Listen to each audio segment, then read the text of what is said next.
At the East Side Center, Big Al Heisler, Nick Duranick, and we're set for the opening kickoff here tonight between the visiting Streator Bulldogs and the host East Peoria Raiders.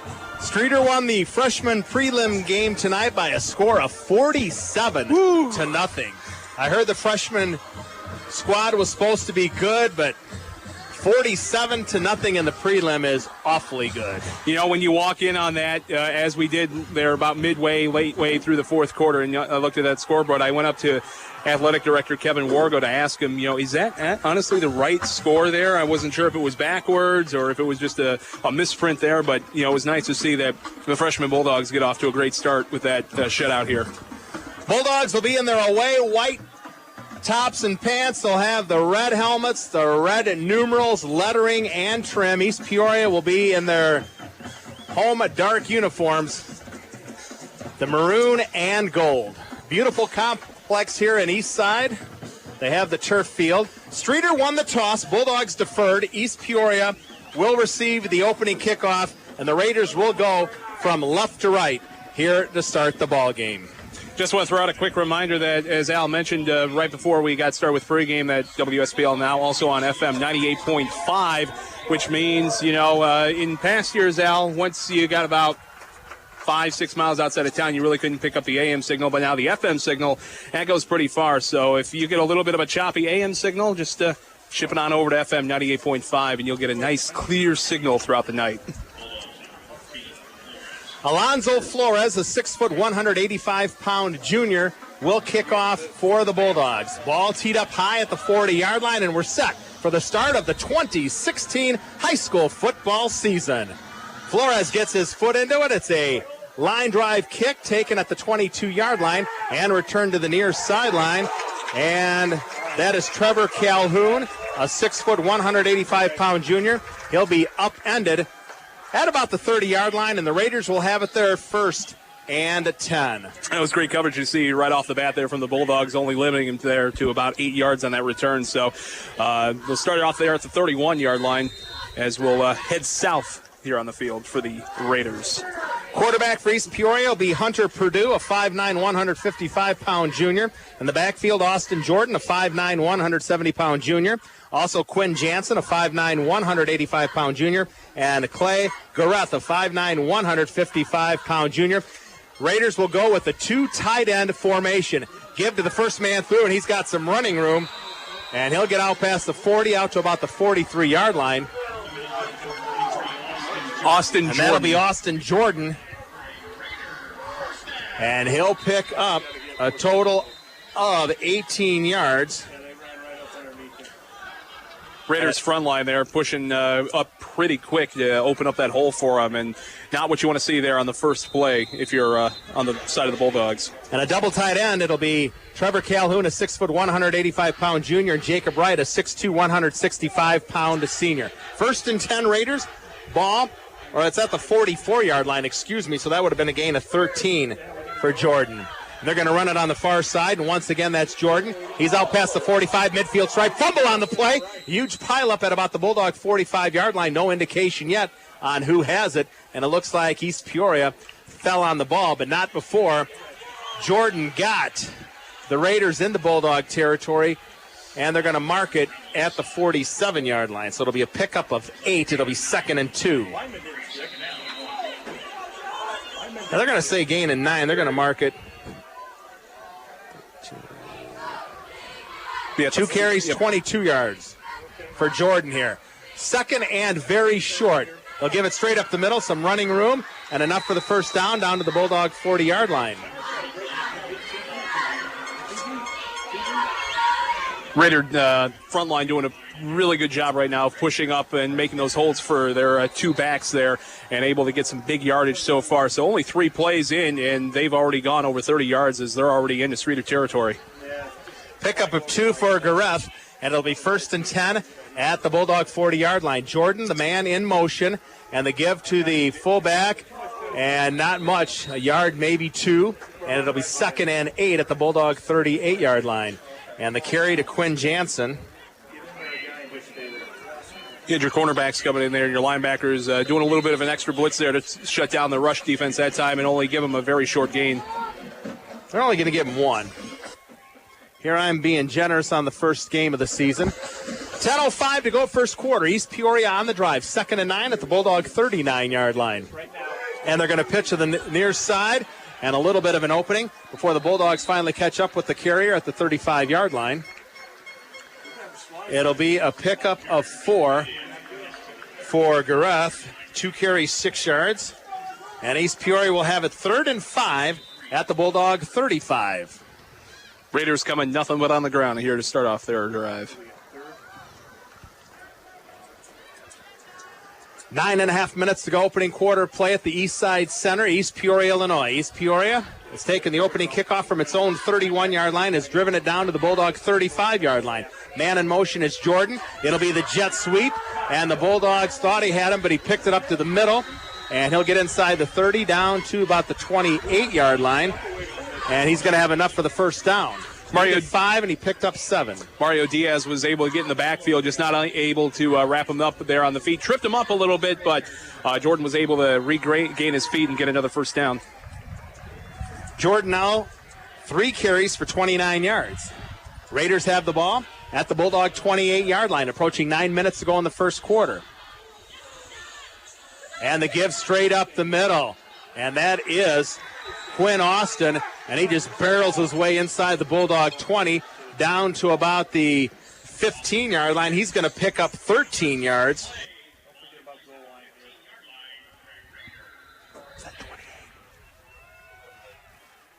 Pick up a 13. He now has 2 carries for 14 yards. And the Raiders in the red zone at the Streator 15-yard line. 8:45 to go. Opening quarter play. Raiders have kept the ball on the ground every play on this drive. And the handoff straight up the middle to Gareth. Short yardage.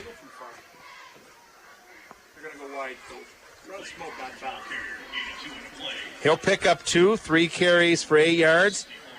For Gareth, Isaiah Dukes with the tackle for the Bulldogs, the 6'1", 260-pound senior. It's 2nd and 8 at the 13-yard line. Price under center, and now we got a penalty marker down. Looked like 55, Joey Tello got a little bit of a jump there. Took off about a second before they snapped the ball. So that'll drop him back 5 yards to make it 2nd and 13 at the 18. 5 right. 5 right. Just tell him 5 right. Clock running. 8 minutes to go here, first quarter. East Peoria with the ball. 2nd and 13 at the Bulldog 18-yard line. Price under center.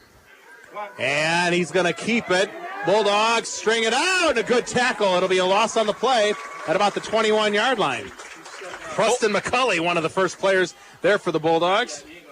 Between him and Colton Grace getting in there to pull him out of bounds and drop him back a few more yards here. So the first 3rd and long situation coming up here for the Raiders, and the Bulldogs defense making good pursuit here over the past couple of plays.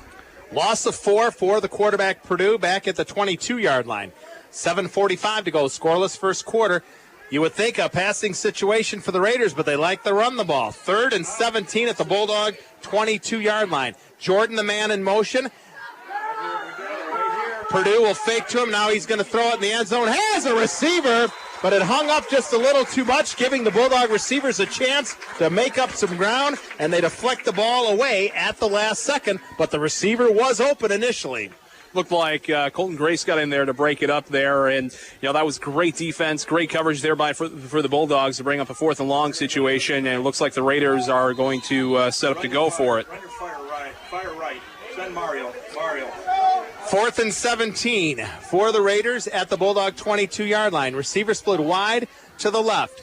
Purdue under center. Drops back. Pressure being applied by the Bulldogs. Now a penalty marker down. The pass is thrown, and it's intercepted. Well, if the Bulldogs knock that down, they get the ball at the 22-yard line. They intercept it. They're going to lose a few yards on the play. And Mike Dunkelberger there on the interception now. It looked like there might be the holding penalty there, so they could always take the penalty and move it back. All right, Coach. Hey, you there, Todd? I don't think you decline the penalty. I think you take the ball. You don't want to give East Peoria another shot. They will decline. But if you're a junior linebacker, the ball's coming at you, you're not thinking to knock the ball down. You're thinking intercepted. Troy. And so the Bulldogs will take over at the 14-yard line. So they lose 14 yards on, or they lose 8 yards on the play because the ball was at the 22, Nick. But it's an interception from Michael Dunkelberger. And the Bulldogs have the ball for the first time with 7:29 to go here in the first quarter. And junior quarterback John Bankendorf comes out in shotgun formation.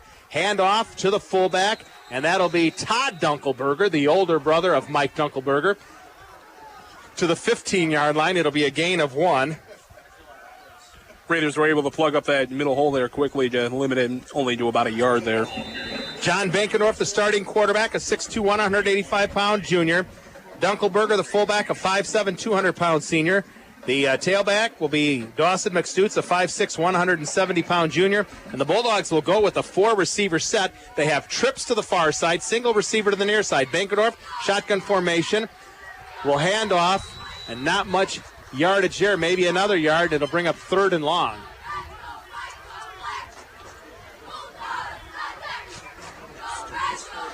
Dawson McStutz, his first carry of the season. He picks up a yard, and it'll be... Well, we'll give McStutz 2 yards on his tote. It'll be 3rd and 7 for the Bulldogs. Receivers will be Colton Grace, also Preston McCulley, Cooper Melvin, Chad Moyer, some of the names you'll hear. Twin receivers to both sides. Bankendorf back to pass, and he overshoots the intended receiver, and now we're going to have a penalty marker down. And it may be a personal foul late hit. Roughing the passer against East Peoria as Bankendorf was hit after he threw the ball, and that'll be a 15-yard walk-off and an automatic first down for the Bulldogs. And Bulldog first downs all season long brought to you by our friends over at Bill Walsh Streator. You're always first with Bill Walsh, Chevy Buick, and GMC in the Streator. And we appreciate Bill Walsh for sponsoring all the Streator Bulldog first downs throughout the 2016 season. So we do not credit Bankendorf with the incomplete pass because there was the roughing the passer penalty, and that'll move it out to the 32-yard line. Shotgun formation. He has a player on both sides of him, will hand off, and breaking a tackle and getting to the 34-yard line, maybe the 35 for the Bulldogs, will be Dawson McStutz. McStutz picks up 3. He has 2 carries for 5 yards. Last couple of carries, front line again, giving McStutz a little bit of extra running room there, and he got tripped up a couple of times there, but he was able to keep his feet for a few extra yards. Offensive line for the Bulldogs, left tackle Braden Jordan. The left guard, Zach Wonders. The center, Daniel Gonzalez. The right guard is Caleb Osborne. And the right tackle, Isaiah Dukes. And Cooper Melvin coming in late on this play for the Bulldogs. 2nd and 7 at the 35-yard line. Snap. Bankendorf fakes. Now will side has a receiver. He's got it at the 35 to the 40 to the 45, out to about the 40 line. And that is Preston McCulley, the 5'8", 140-pound senior, with the catch for the Bulldogs. It'll be good enough for a gain of 14 on Bankendorf's first pass of the 2016 season. And that is a Bill Walsh Streator first down. Let Bill Walsh and Streator help you drive away in the new Chevy Buick or GMC. You're always wanted. That was a great screen pulled up there by the Bulldogs as McCauley was able to get there. He got his feet set, quick pass over. He had a lot of running room to move up. And another good first down there for the Bulldogs as they're moving the ball now. 1st and 10 at the 46-yard line. Now we've got movement on the East Peoria front. And this could be a 5-yard walk-off against the Raiders. That'll be their second penalty for 20 yards. And that'll put the ball in Raider territory at the 49-yard line.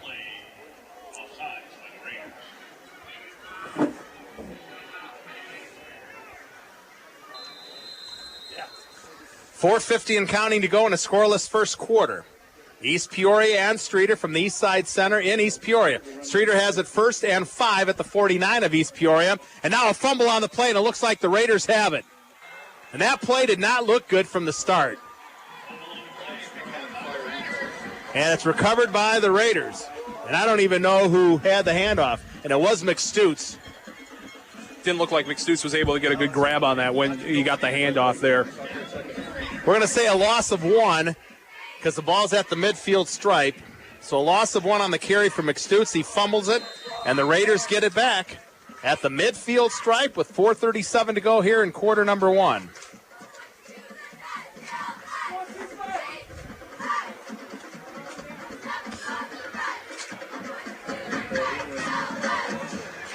Hunter Purdue, the junior, under center.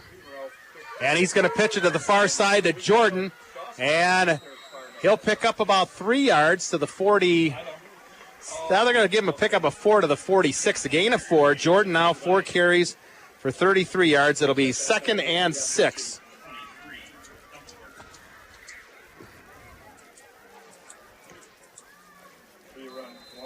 Now they're saying, Nick, that there could be some rain in the forecast here for just a tad bit here at the Eastside Center. 2 years ago, we had a long delay here at halftime because of a torrential thunderstorm. A delay of about an hour and a half to 2 hours. Good pursuit by the Bulldogs and a tackle for a loss on Quinn Jansen, the 5'9", 185-pound junior. Had a nice 5-man rush there to get them off guard there and to put them back to about where they started them. They'll be about 3 yards back, so it'll be a 3rd and long, 3rd and 9 here. But great pursuit there for the Bulldog defense. I'm going to say a loss of 3 for Jansen. And it'll bring up 3rd and 9 at the Bulldog 49 with 3.5 minutes to go here in quarter number 1. And we'll see if the Raiders will keep the ball on the ground or if they're going to air it out. They like to run it. And Purdue will hand it off, and nowhere to go. Is tackled at the midfield stripe. Good pressure by the Bulldog defense.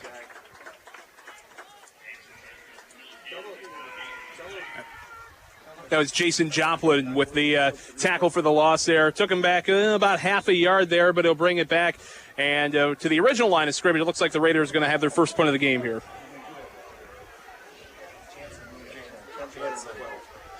And Jansen will lose 1, we'll say. And the Raiders will punt it away.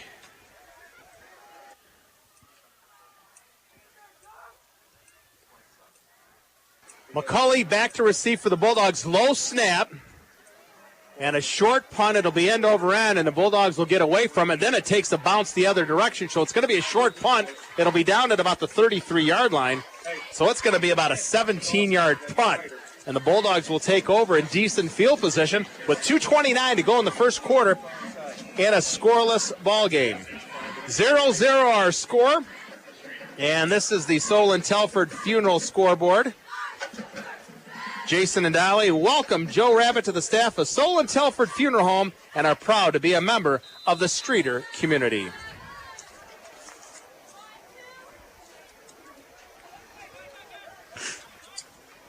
I was going to say, is it getting dark out or is it just dark in here? Yeah, I think it's a little bit of both. It's been cloudy all day at least. And we got first and 10. First and 10 for the Bulldogs. And they're going to try a screen here to the side of Cooper Melvin. Sheds 1 tackle. Stays on his feet. Will get to the close to the 40-yard line. They might mark it at the 39. That'll be a pickup of 6. His first catch of the season. Bankerdorf now 2 of 2 for 20 yards. Bit of a high pass over there to Cooper Melvin. He came down. He had to leap for that. Comes down on 1 foot. Does a little bit of a spin juke and was able to pick up a couple of extra yards there. So, and lightens up here in the room. Wow. Let there be light. Clock continues to run. Nick, under 2 minutes to go in this rapidly moving first quarter. No score. Streator at second possession. The Bulldogs fumbled on their first possession. They have the ball at the 39-yard line, 2nd and 4. And Bankendorf fakes the handoff, will keep it himself, and he may get a yard, and that'll be it. And that'll bring up 3rd and about 3 for Streator.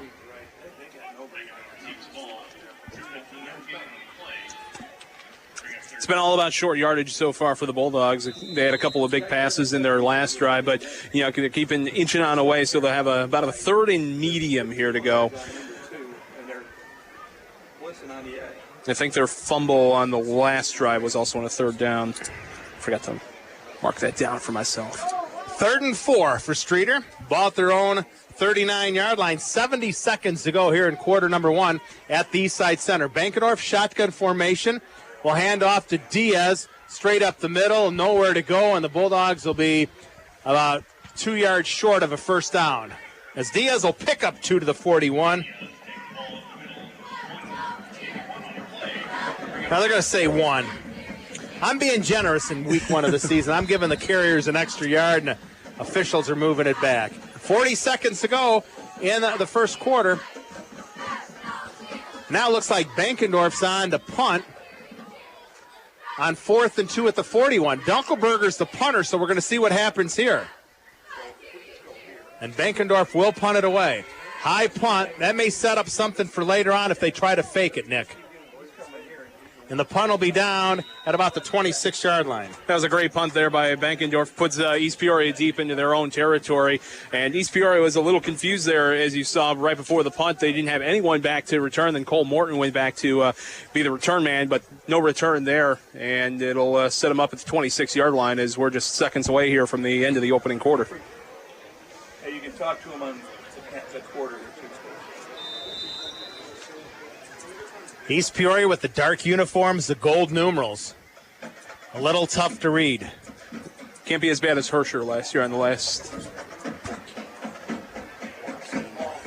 Yeah, Canelan might have been the worst. Maple Park Canelan. Broken play, and Purdue's going to keep it himself, and he's going to be dropped for a loss. And that will be the final play of quarter number 1, and Purdue will be dropped. They're say a loss of 1. We're going to have a loss here a little bit, so make sure we loosen up. And that will be the end of the first quarter. End of the first quarter. Streator nothing, East Peoria nothing. And the Solon Telford Funeral Scoreboard here at the Eastside Center. Scoreless first quarter. Will be along with second quarter action right after this. You're listening to Bulldog Football on AM 1250 WSPL and 98.5 FM. WSPL. The IVCH medical staff is now even stronger with the addition of longtime orthopedic surgeon Dr. UK Sinha. Dr. Sinha will share his talents throughout the valley from his Streator office. With more than 30 years of experience, Dr. Sinha is focused on exceptional outcomes with compassionate care. Considering joint replacement or other orthopedic surgery? Call Dr. Sinha for an appointment at 815-672-2829. Learn more at ivch.org. IVCH, community values extraordinary care. We all want a home mortgage that's simple and adaptable. But what do you want from your mortgage lender? A personal touch, honesty, and experience. This is Ed Molo from Streator Home Savings Bank, and we don't sell your mortgage, allowing us to pass along lower closing costs, quicker turnaround, and more competitive rates and our personal touch. So let us be the key to opening your dream to home ownership. Streator Home Savings Bank on South Monroe Street, Streator, member FDIC, equal housing lender, NMLS number 433934, 421-604. AM 1250 and FM 98.5. Back at the Eastside Center in East Peoria, Big Al Heisler and Nick Duranick. Start of the second quarter, no score. East Peoria has it 2nd and 11 at its own 25-yard line. Purdue is going to throw it, and a pass is caught at the 20-yard line, but it's going to be a loss of about 5 on the play as the Bulldogs come up with the big hit, and that'll be Michael Dunkelberger with the tackle for the Bulldogs, and that'll be a loss of 5. Mike just targeted him right there towards the end, and right after he made the catch, big hit for a loss. So Mike Dunkelberger with a tackle for a 5-yard loss on this last play. Also an interception on the last drive by the Raiders. Opening minute of the second quarter, no score, 3rd and 15 at the 20-yard line for the Raiders. And now they have twin receivers to the near side. Purdue will roll out, fakes, now will throw, and he overshoots the intended receiver at the 40-yard line. A little pump fake. The Bulldog defender bought it, but he still overshot the receiver, and that'll bring up 4th down and a punting situation for the Raiders. That was Gorth going on down there on the near side, and it was just a little bit overthrown there, and you had great coverage on the Bulldogs side as well, and probably a little bit of extra pressure there on the quarterback to get him to do that overthrow. So another 4th down, and the Bulldogs will get it back here on a punt. All right, look at that series. Oh, the ball bounces in, and the Bulldogs, punter goes down, and Streator's going to have it at about the 11-yard line. A bad snap. The punter had to pick it up on the bounce, fell on the ball, and Streator will get it at about the 11-yard line. That's something with this field turf is you'll get a little extra bounce there on anything that goes low or anything hard into the ground there. About the snap went about 2/3 of the way back to the punter, then hit the ground and bounced right up into his looked like it bounced off his thigh and then went right in front of him a couple of yards, and he just had no other option but to down on it. But it'll start the Bulldogs off in the IBCH red zone for the first time this season. And the Bulldogs come out. Full house, 1st and 10 at the 11-yard line. And the give to the right side inside the 10 down to about the 8. And that's going to be Dunkelberger. He'll pick up 3 to the 8-yard line. It'll be 2nd. And they're only going to give 2. I'm just too generous here tonight. But maybe generous here at the start of the season, but once we get down to the games that count, you'll be a little bit more harsh. Once again, full house backfield, 2nd and 8 at the 9, and we got movement, and this time it might be against Streator. I'm looking at somebody else. That was Chuck. I got you. Looked like it was on the right side there. And this is the part of the field you don't want to be penalized. This is something inside the 10.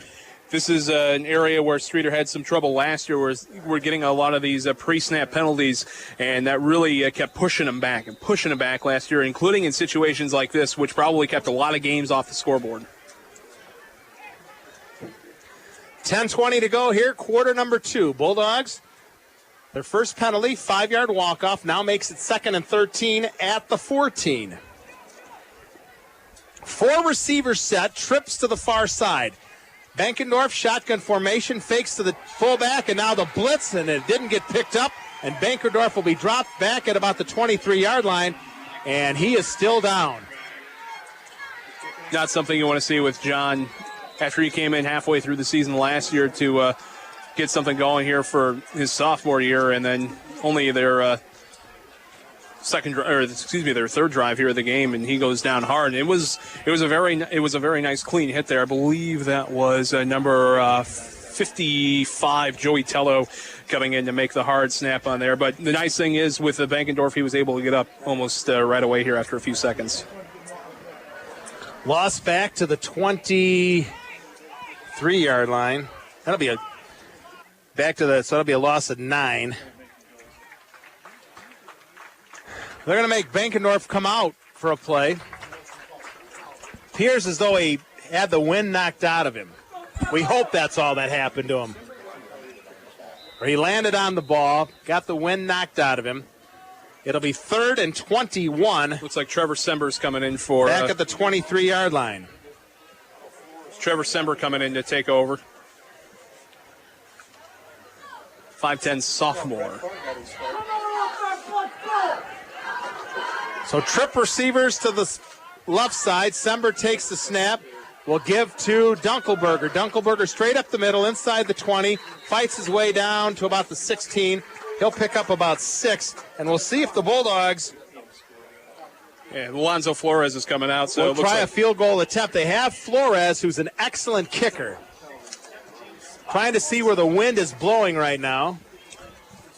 Well, the flag up right behind the south end zone there, Al, not really moving much. The flags are right behind us here on the board, or excuse me, in the booth, not moving too much either. 34-yard attempt, snap back, hold down, the kick is up, and it is good. 34-yard field goal for the junior kicker, Alonzo Flores, and the Bulldogs on the board. 8:50 to go in the first half. Streator leads 3-0. And this has been the Solon Telford Funeral Home Scoreboard. We'll be back with the kickoff in a minute. You're listening to Bulldog Football, AM 1250 WSPL and 98.5 FM. WSPL. Your family's health is your top priority. So that was which is why OSF Healthcare delivered on its promise to open an emergency center in the Streator community. The new OSF Center for Health Streator Emergency Center has opened its doors at 111 Spring Street, just seconds from downtown. Plus, it's not just emergency services. As you found out in the state semifinals last year, of more than 700 primary care and specialist physicians providing outpatient services, diagnostic imaging, health education classes, and cardiac, rehabilitation, and lab services. And because it's OSF Healthcare, you can rest easy knowing you'll have access to Children's Hospital of Illinois, Illinois Neurological Institute, HeartCare Midwest, and OSF On Call. OSF Healthcare has been working to make a healthier difference throughout Illinois. And now, we're proud to say we are here for Streator too. Visit osfhealthcare.org/Streator. WSPL. Back at the Eastside Center, Streator draws first blood on a 34-yard field goal by Alonzo Flores. And Streator leads 3-0. And now on the kickoff, the reverse by East Peoria. And they're going to gain some decent yardage out past the 25, 30, 35. And knocked out at the Raider bench across the way. And the Raiders will have it 1st and 10 at around the 37-yard line. Little trickery there by the Raiders there on the return to help them get a few extra yards out there. It looked like they were about to go down back at the 24-yard line, and they were able to get off close to about another 16 yards off that. So they'll get good field position here to start. 8:41 to go, second quarter. Streator leads 3-0. East Peoria has it 1st and 10 at the 37-yard line of the Bulldogs. Junior Hunter Purdue under center. AM 1250 and FM 9. And they're going to give to the second man through straight up the middle, out past the 40 to the 42. A gain of 5. Over the past couple of drives there for the Raiders, it seems like the Bulldogs defense is starting to get their scheme a little bit better there, as they've been able to shut down the run defense or the run offense a little bit more on the side of the Raiders. That was Micah Smith. His first carry of the ball game out to the 42-yard line, 2nd and 5. Smith, man in motion on the near side, will take the pitch, and good pursuit by the Bulldogs, and Smith will be tackled at the 39-yard line. It'll be a loss of 3, and coming up with the tackle, Dawson McStutz, the 5'6", 170-pound junior linebacker. Loss of 2 for Smith, and that'll bring up 3rd and 8 for the Raiders at their own 39-yard line with 7:43 to go here in the first half. Week number 1 of the 2016 high school football season. Bulldogs trying to make the playoffs, Knicks, for the first time since 2008. Double tight end formation. Man in motion. Smith to the near side. Penalty markers down. Looked like the left side jumped a little early there for the Raiders. And I believe that would have been number 30, Clay Gorath, that took about a half step too early. They only send one here. Only send one. 5 penalties, 30 yards now for the Raiders so far this game.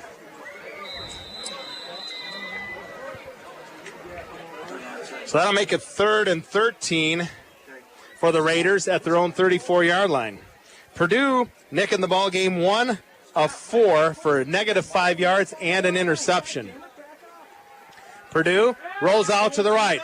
Pump fake. Now will throw it down to the middle. Has a receiver, and he's going to be short of the first down. That's Cole Morton, the 6'2", 175-pound junior, and he'll get to the 45-yard line. A pickup of 11. They'll be 2 yards short of a first down. Doesn't look like the Raiders are making any changes there on the offensive side, so it looks like they're going to go for it on this 4th and short situation. That's closer to the 46-yard line, so it's going to be 4th at about 1. We'll see if they try to draw the Bulldogs offside. Now we're going to have a timeout called. Bulldogs will call timeout, 6:31 to go in the second quarter. When we come back, it'll be 4th and 1 for East Peoria at its own 46-yard line. Streator leads 3-0. Back in 30 seconds, back in a half. You're listening to Bulldog Football. AM 1250 WSPL and 98.5 FM. WSPL. The IBCH medical staff is now even stronger with the addition of longtime orthopedic surgeon Dr. UK Sinha. Dr. Sinha will share his talents throughout the Valley from his Streator office. With more than 30 years of experience, Dr. Sinha is focused on exceptional outcomes with compassionate care. Considering joint replacement or other orthopedic surgery? Call Dr. Sinha for an appointment at 815-672-2829. Learn more at IBCH.org. IBCH, community values extraordinary care. WSPL. 6:31 to go in the second quarter. Streator leads 3-0.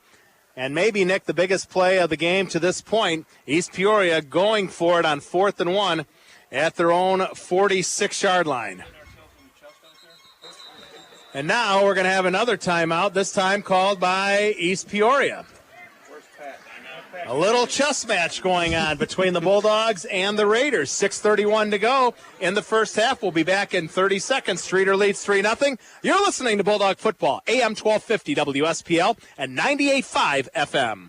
AM 1250 and FM 98.5. It's a perfect time for a $30,000 personal loan from SOCU. Last-minute vacation, school expenses, home improvements, or debt consolidation are perfect options for an SOCU personal loan. With amounts up to $30,000 and rates as low as 9.99% APR, you can't go wrong. Apply at any SOCU branch in Streator, Pontiac, or Dwight, or online at socu.org today. All loans subject to credit approval. Rates may change based on credit and term. Maximum term is 60 months. SOCU is federally insured by the NCUA. Limited time offer.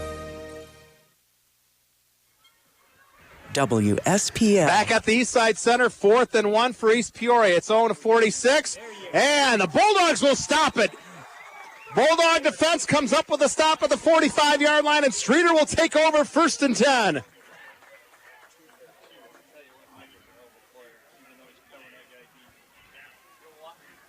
Elijah Bennett on the run. And we're going to say a loss of 1. And I think it might have been Michael Dunkelberger with the hit. And the Bulldogs will take over 1st and 10 at the East Peoria 45-yard line. And if you're Coach Brian Hassett, do you sit there and air it out on the first play? Coming out in shotgun here. Shotgun formation. Bankendorf takes the snap, will throw it to the near side, in between two intended receivers. That was Cooper Melvin and Preston McCulley. So we really don't know which one it was going for. It fell between them. Incomplete pass, 2nd and 10 at the Raider 45. 6:21 to go. First half, Streator leads 3-0. Another quick shout out to another one of our sponsors, OSF Healthcare. Another proud sponsor for Bulldog football here on WSPL this year. Better on this side. Safety's better on this side, though. That safety. So 2nd and 10 for the Bulldogs at the East Peoria 45-yard line. Once again, shotgun formation for Bankendorf. Fakes, and now he's going to roll to the right, has a man deep, and it is incomplete. A penalty marker down at the 10-yard line. McCulley was interfered with by the Raider. They're going to say face guarding on East Peoria. As I say, no doubt about that. Right when it was coming down there, getting ready for the catch, it just gets all right up in the face and gives him a little shove there towards the end at the same time. So is it a 15-yard penalty? It should be about a. You should have it right there, Big Al. It should be a 15-yarder. It's only 15 yards. So it should be at the Raider 30-yard line. 6:10 to go, first half. 3-0 Streator leads. Take it back, march it off. So, yep, you'll have it right there, Al. So now 6 penalties, 45 yards here for the Raiders so far in the first half. That's another Bill Walsh first down for the Bulldogs. Durden's got to reach and get to that kid. There he goes. Pass to the left-hand side is incomplete. Bankendorf now 2 of 4 for 20 yards. And it'll be 2nd and 10 at the 30-yard line.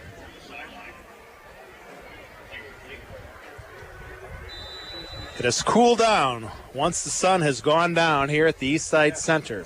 Getting a little bit.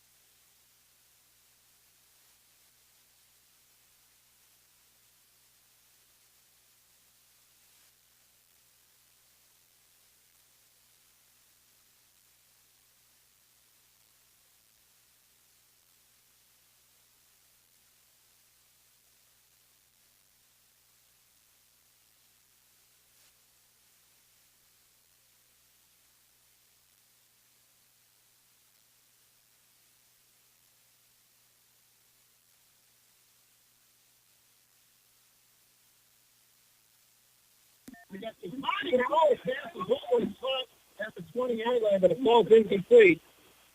That's a tough pass. He was rolling against the throwing arm.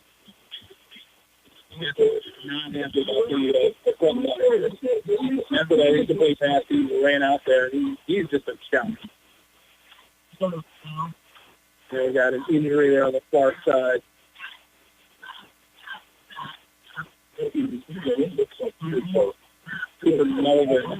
Looks like he's down there on the far side. Bulldogs, Mr. Melvin, 5'9", 175-pound senior across the way, and he's going side of the 20-yard line, and he's up, and he's going to move off to the near side.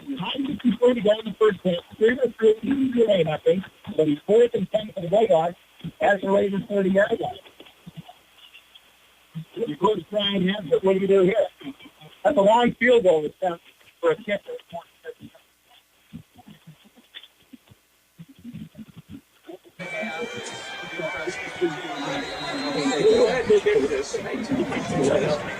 If it goes in the end zone, it comes out to the 20 anyway. We gained 10 yards. Well, you look at it here, Al, it's going to be about a 40-yard field goal from here. And Bulldogs will go for it on. Now they're going to call timeout. There was a thought that the Bulldogs might try the field goal because if they miss it, East Peoria will get at the 20-yard line, and the Bulldogs would gain 10 yards.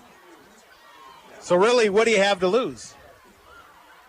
So now the Bulldogs will take a timeout, and we'll figure out whether they're going to try a 47-yard field goal or whether they'll go for it on 4th and 10 at the 30-yard line with 5:53 to go in the first half, and Streator with a 3-0 lead.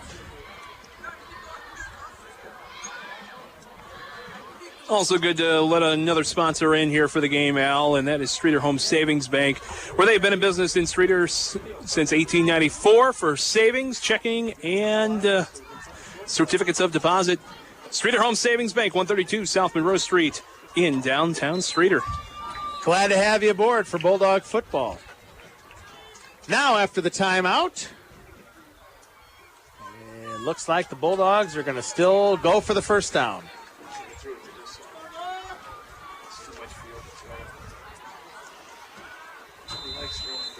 I guess when you really look at it, you would hope that Flores could really get the boot into the end zone with it.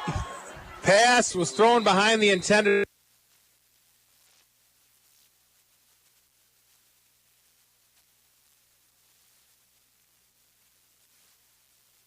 Turn the ball over on down. Bankendorf threw the ball behind the intended receiver.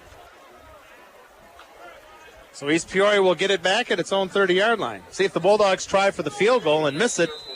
Raiders would have had it at the 20-yard line. No? It would have been at the 30. Okay.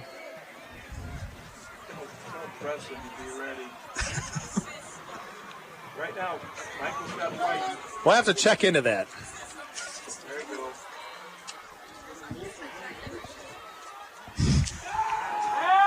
Ooh, long pass. Purdue back to throw it, and it's picked off on the play. Intercepted by the Bulldogs. It's Colton Grace, the 6'2", 180-pound junior.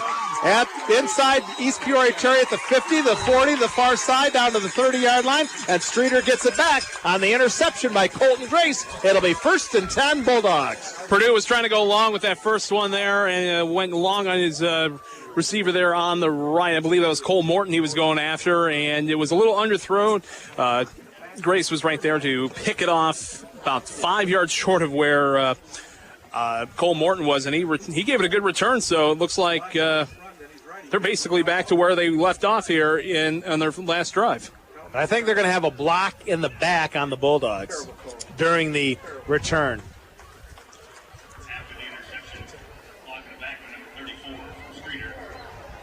Hey, Troy. Yeah, tell Michael when he's got that white out on. That'll be a 15-yard penalty, so they'll actually have 1st and 10 there to start at the 40. And they'll start it. They're going to call the block. So it's block 15 in the back on Kendall Austin. So it's from where the spot of the foul happened. So they're actually going all the way back to their own 42 to start this drive. So instead of being up at the 30 where they left off last drive, moving all the way back.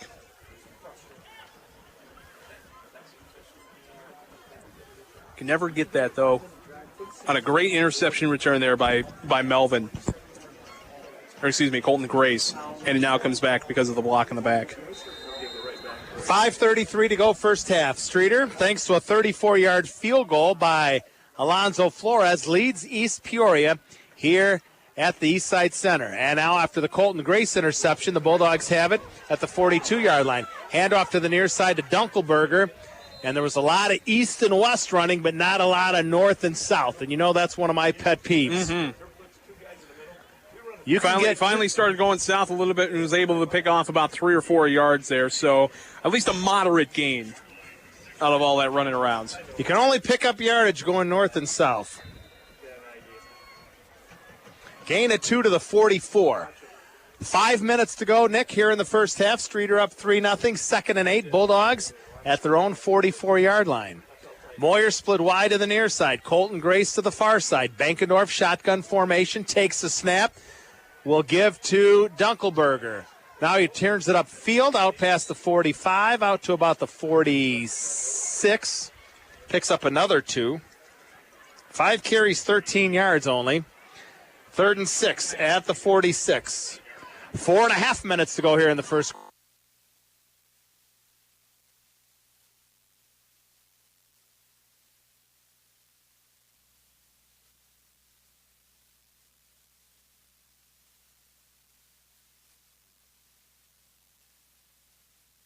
Misfired on his last 5. 7. 3rd and 6, 46. Bankendorf shotgun formation. It looks like the Bulldogs thought they got East Peoria to jump off sides, but it looks like there might be movement on the Bulldog offense. Our near line judge was pointing at Cooper Melvin for doing a little extra movement there before they snapped. So if you draw East Peoria offside, you have a 3rd and 1. But instead, the Bulldogs jump, and now they have 3rd and 11. Had the problem with the pre-snap penalties in their third drive down here where we got the 3-0 lead from the field goal. But, these pre-snaps, again, keeping points off or better field position at the same time. 3rd and 11 at the 41. Blitz is on. Bankendorf goes down back at the 30. It'll be a loss of 11. There was absolutely no blocking there, Al, right up the middle, and you got 3 guys rushing immediately through for the Raiders, and that dropped him back probably a good almost 10 yards, it looked like. Big loss. It'll be 4th down. Bulldogs will punt it away. Right there, Nick, East Peoria just sent too many guys. Bankendorf needs to just get rid of it in a hurry. They bring the block punt on, and they get the punt off. Oh, great bounce. And it gets a bounce, and it'll keep rolling, and it'll go down to about the 20-yard line. A 49-yard punt under heavy pressure for Dunkelberger. Heavy pressure, and it looked like he popped it up originally, but always get that nice favorable bounce to give it an extra 10, 15 yards there at the end. 2:52 to go, second quarter. Streator up 3-0, and East Peoria will have it 1st and 10, its own 20-yard line. And if the Bulldogs can keep East Peoria off the board here in the final 3 minutes, Nick, Streator will get the ball to start the second half. And they won the toss and deferred to East Peoria. Yes, and this will be a big drive right here for the Streator defense to hold East Peoria off the board and maybe get a little extra time there on to maybe make a drive to at least score one more time.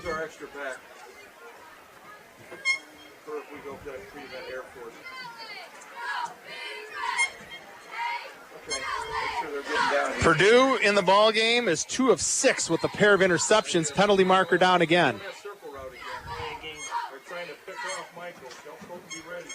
5-yard walk-off, delay of game, East Peoria. It'll be 1st and 15 at the 15. Something we never get used to, Al, is noticing that they do have the play clocks here in the corners. Tell our other linebacker to slide to the white side. Who is it? I'm always curious to know if Hassett tells Dunkel, or if he ever tells Bankendorf in these types of games when they have a play clock to keep an eye on that, or just to keep it in his head like they do at home. 1st and 15. Handoff straight up the middle. A little bit of running room out past the 20-yard line to about the 23. 26, Ian Leonard. He'll pick up 8.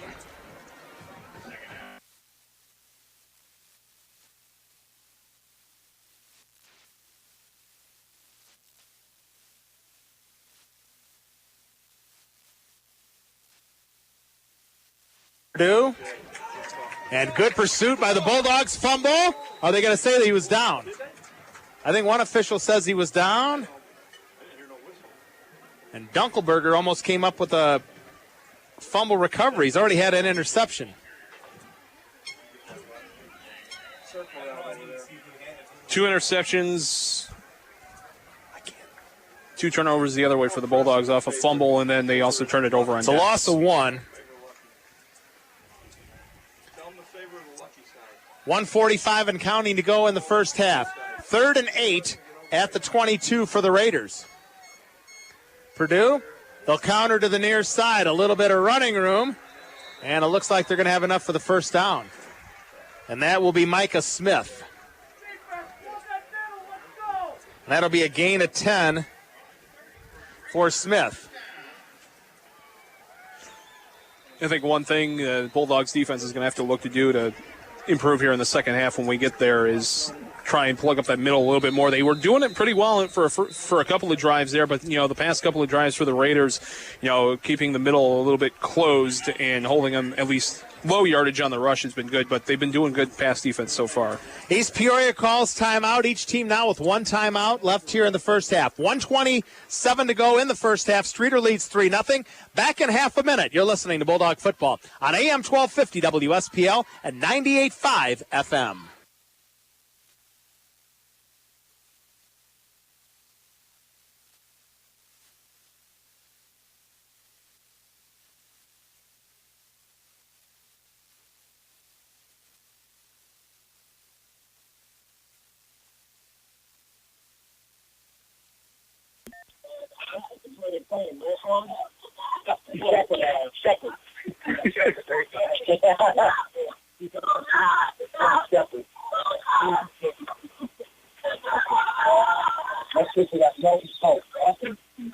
We almost good there?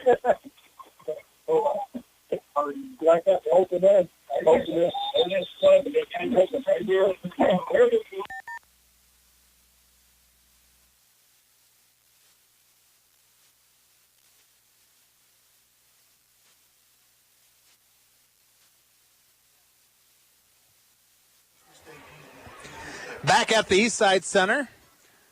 Penalty marker down. 5-yard walk-off against the Raiders. And now it'll be 1st and 15 at the 27-yard line. 1:26 to go in the half. Streator leads 3-0. Purdue under center. Will give to the running back straight up the middle to the 30-yard line. A gain of 3. Clock will run. Coming up at halftime, we'll get a check of your out-of-town scoreboard brought to you by the Solon Telford Funeral Home.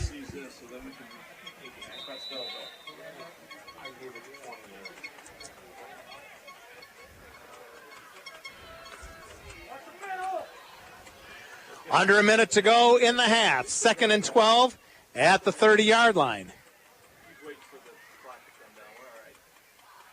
Purdue under center. East Peoria in no hurry to snap the ball. They'll run it off the left side, past the 35, out to the 37. It'll be a gain of 7.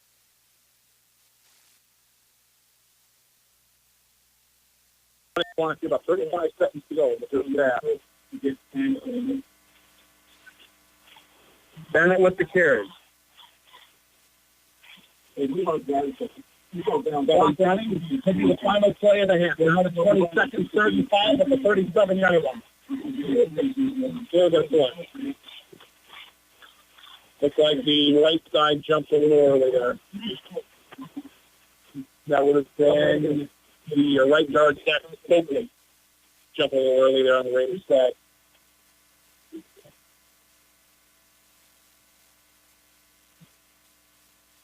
Now the Raiders 9 penalties for 60 yards here in the first half. Out of those 9, 4 of them. Clock running, 12 seconds to go. 3rd and 10 East Peoria. It's on 32.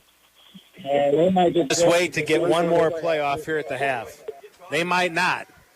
Purdue not even under center. 2 seconds to go on the half.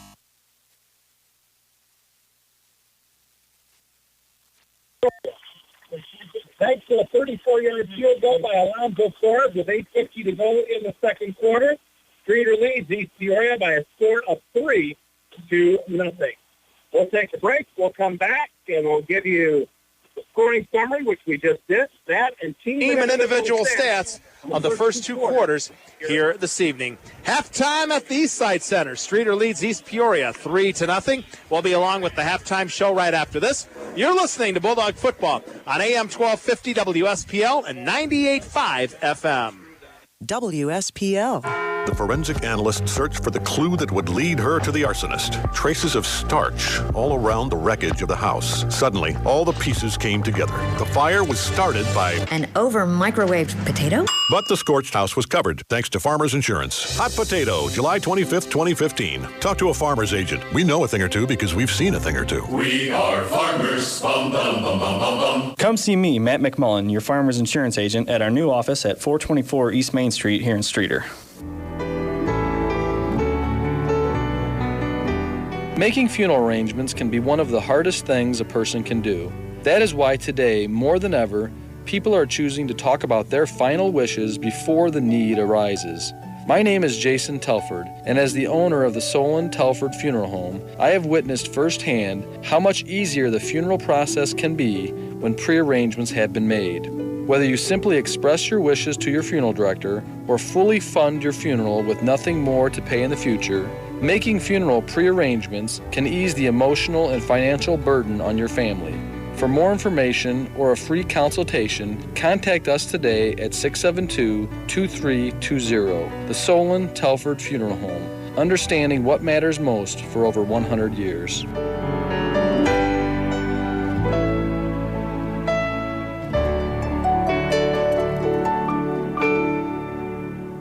Your family's health is your top priority, and ours too, which is why OSF Healthcare delivered on its promise to open an emergency center in the Streator community. The new OSF Center for Health Streator Emergency Center has opened its doors at 111 Spring Street, just seconds from downtown. Plus, it's not just emergency services.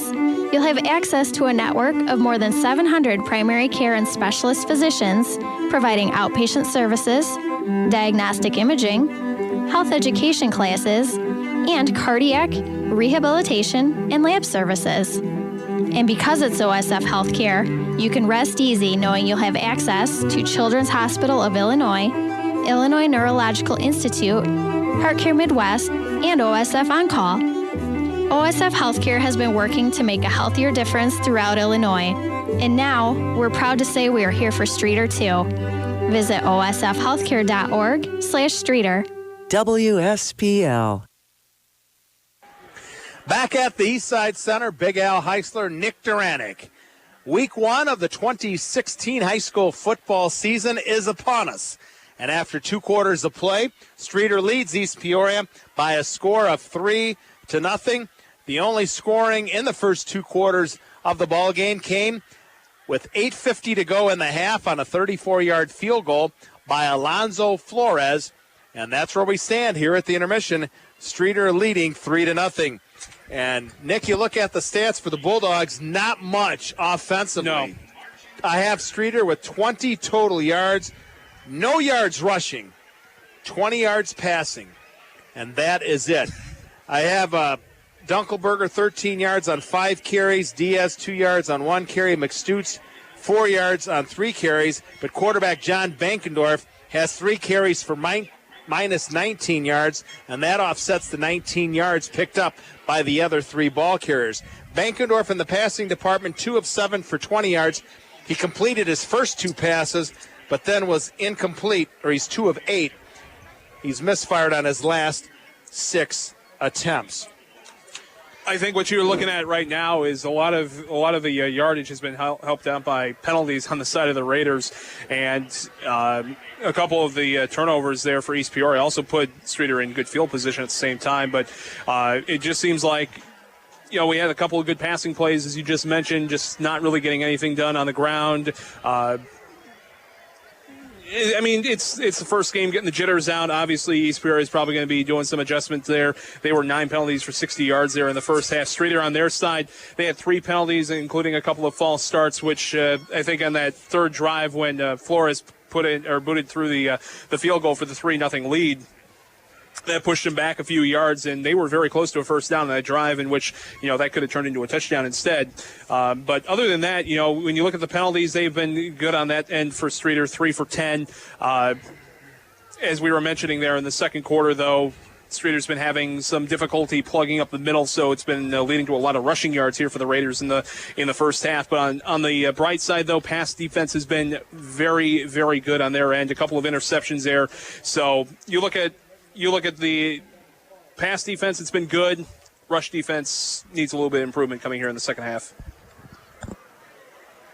You're one play away of maybe being down in the ball game. Not to be negative and saying the glass is half empty or half full, but last year, remember, we were up 14-0 with about 4 minutes to go in the ball game, and East Peoria scored twice in the final 4.5 minutes, including in the final seconds, and missed on a 2-point conversion. So they're like one long pass or one long run of being ahead in this ball game. But the Bulldogs, if they can get a touchdown, they're going to be up by 2 scores, which would be big. And Streator will get the ball to start the second half as they won the toss, deferred to East Peoria. So that you could say the Bulldog defense, but it didn't break in the first 2 quarters of play. They came up with the plays when they had to. The 2 interceptions, one by Dunkelberger and one by Colton Grace. But the Bulldogs are going to have to make some adjustments on offense where they struggled in that first half, but they still lead by a score of 3-0. Well, it looks like the Raiders band, they're all ready to go here for half. And taking a quick look at your out-of-town scoreboard brought to you by the Solon Telford Funeral Home. Just a couple of scores to pass along right now. All halftime scores here, Al. Fieldcrest up on Flanagan Cornell Woodland, 52-0 at half. Dwight's up on I-8 opponent Seneca, 14-0 at half. And Cole City going into the half with a 21-6 lead right now over Reed Custer. And we'll try to get you a few other out-of-town scores. I know Ottawa's in action tonight. LP's in action. So a lot of area teams as we get set for week 1 here of high school football in the state. Halftime here at the Eastside Center. Streator leads East Peoria 3-0. When we come back, we'll talk with Streator freshman coach Todd Bubs Hoffman, his squad, with an impressive 47-0 win here tonight over East Peoria. We'll talk with Bubs when we continue with the halftime show right after this. You're listening to Bulldog Football on AM 1250 WSPL and 98.5 FM. WSPL. It's a great day at SOCU, and we've got a certificate special to celebrate. From now through August 15th only, SOCU is offering a 30-month certificate special at 1.51% APY. You heard it right, 1.51% APY for a 30-month certificate. Stop in any branch today located in Streator, Pontiac, or Dwight, or call SOCU at 673-5577. APY's annual percentage yield minimum amount is $1,000. Rate subject to change without notice. Certificate renews for 36 months. Not eligible for IRA money. Federally insured by the NCUA. Limited time offer. Your family's health is your top priority, and ours too, which is why OSF Healthcare delivered on its promise to open an emergency center in the Streator community. The new OSF Center for Health Streator Emergency Center has opened its doors at 111 Spring Street, just seconds from downtown. Plus, it's not just emergency services. You'll have access to a network of more than 700 primary care and specialist physicians providing outpatient services, diagnostic imaging, health education classes, and cardiac, rehabilitation, and lab services. And because it's OSF Healthcare, you can rest easy knowing you'll have access to Children's Hospital of Illinois, Illinois Neurological Institute, HeartCare Midwest, and OSF On Call. OSF Healthcare has been working to make a healthier difference throughout Illinois. And now, we're proud to say we are here for Streator too. Visit osfhealthcare.org/Streator. AM 1250 and FM 98.5. Back at the East Side Center, Big Al Heisler, Nick Duranick. Streator leads at the intermission 3-0. Joined now by Streator freshman coach Todd Bubs Hoffman. His squad played in the prelim this evening. In the Mid-Illini, they have the freshman game and then the varsity. The sophomore games played on Saturday. So the Streator sophomores will be here tomorrow morning, I do believe, at 10 o'clock? Yes, sir. It'll be 10 o'clock tomorrow morning, but a big, impressive debut for the freshmen here this evening, 47-0 over East Peoria. Let's talk a little bit about that ball game and some of the players that got into the end zone here tonight. Oh, gosh.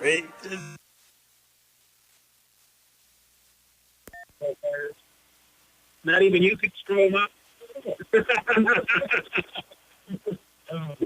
You did anything you read that.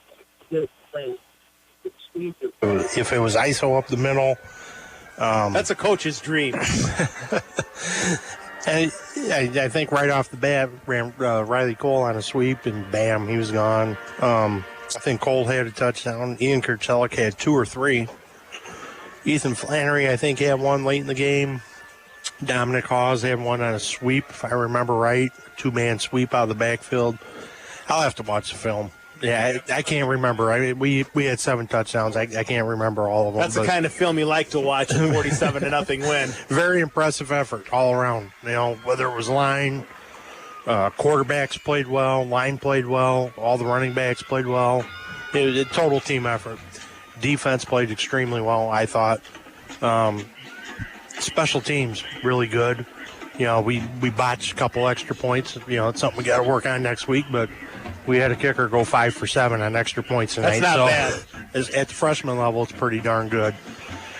2 kickers, got work on kicks. I don't think we punted all night, and I only remember 2 penalties all night. So for the first game, that's good for the first game of the season. For the first game, and with it being the freshman level and the jitters and all that, and coming down there and playing on the big field and field turf and all that, it was nice to get that one out of their system. You know, and everybody got to play. Everybody got to contribute, and that is only going to make us better down the road. What kind of numbers do you have on the freshman level? About 25 right now. You know, it's a nice, solid group of kids this year. They're all really good kids. They've been working really hard in practice and putting in the time and effort, and it paid off tonight. Now, how many of those 25 will dress tomorrow and play in the sophomore game here? I think 2 linemen. I really don't know. They haven't said much to me. I think 2 linemen are right now because sophomores, they got Durden up, filling in for Demick right now on varsity, and then there's another guy out on the sophomores. The name escapes me right now, but they need a little depth, and you know we've done that for the last few years anyway. We dress freshmen up on the sophomores to provide depth in areas that they need it. Now, last year, sophomore coach, you stepped away, you came back, you're doing the freshman coach. Talk about the difference there between the levels. Well, I've done them both. You know, this is my 20th year here, and I think I did sophomores for 13 or 14 and freshmen for 6 or 7 now. So it was nice to play on Friday night because, you know, you got that Friday night lights feel to it and felt like a sophomore game. But I don't mind doing freshmen. I really like it because it's more of a teaching, you know, and learning at that level and trying to get everybody, as many people into a game as you can. You know, our goal is to get everybody prepared for the next level, not have anybody quit on us all year, and hope and pray that they all come out next year. And, you know, hopefully we can accomplish all 3 of those by the end of the year. You said your 20th year of coaching. I was doing a little research. I think tonight begins my 30th year of broadcasting Bulldog football. So you and I have been around for a while, my friend. You got a heck of a lot more white hair than I do, though.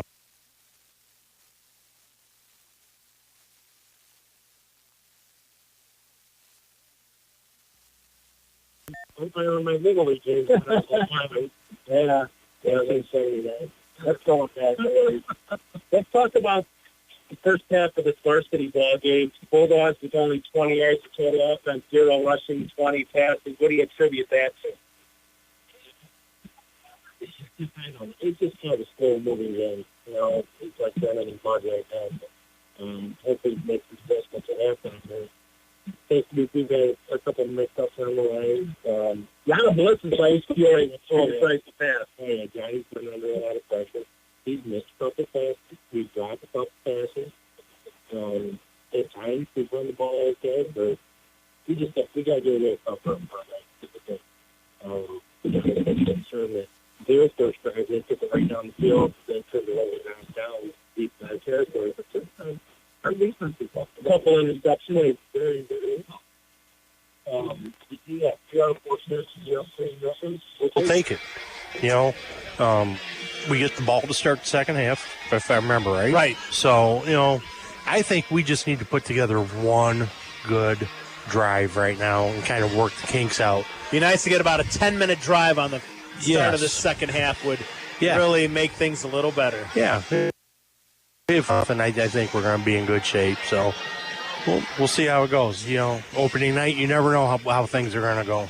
So Week 1 of the 2016 season. Some things stay the same. Todd Bubs Hoffman joining us here at the half of the varsity game. Thanks for not asking me any Notre Dame stuff tonight, Al. No, I won't. Not yet.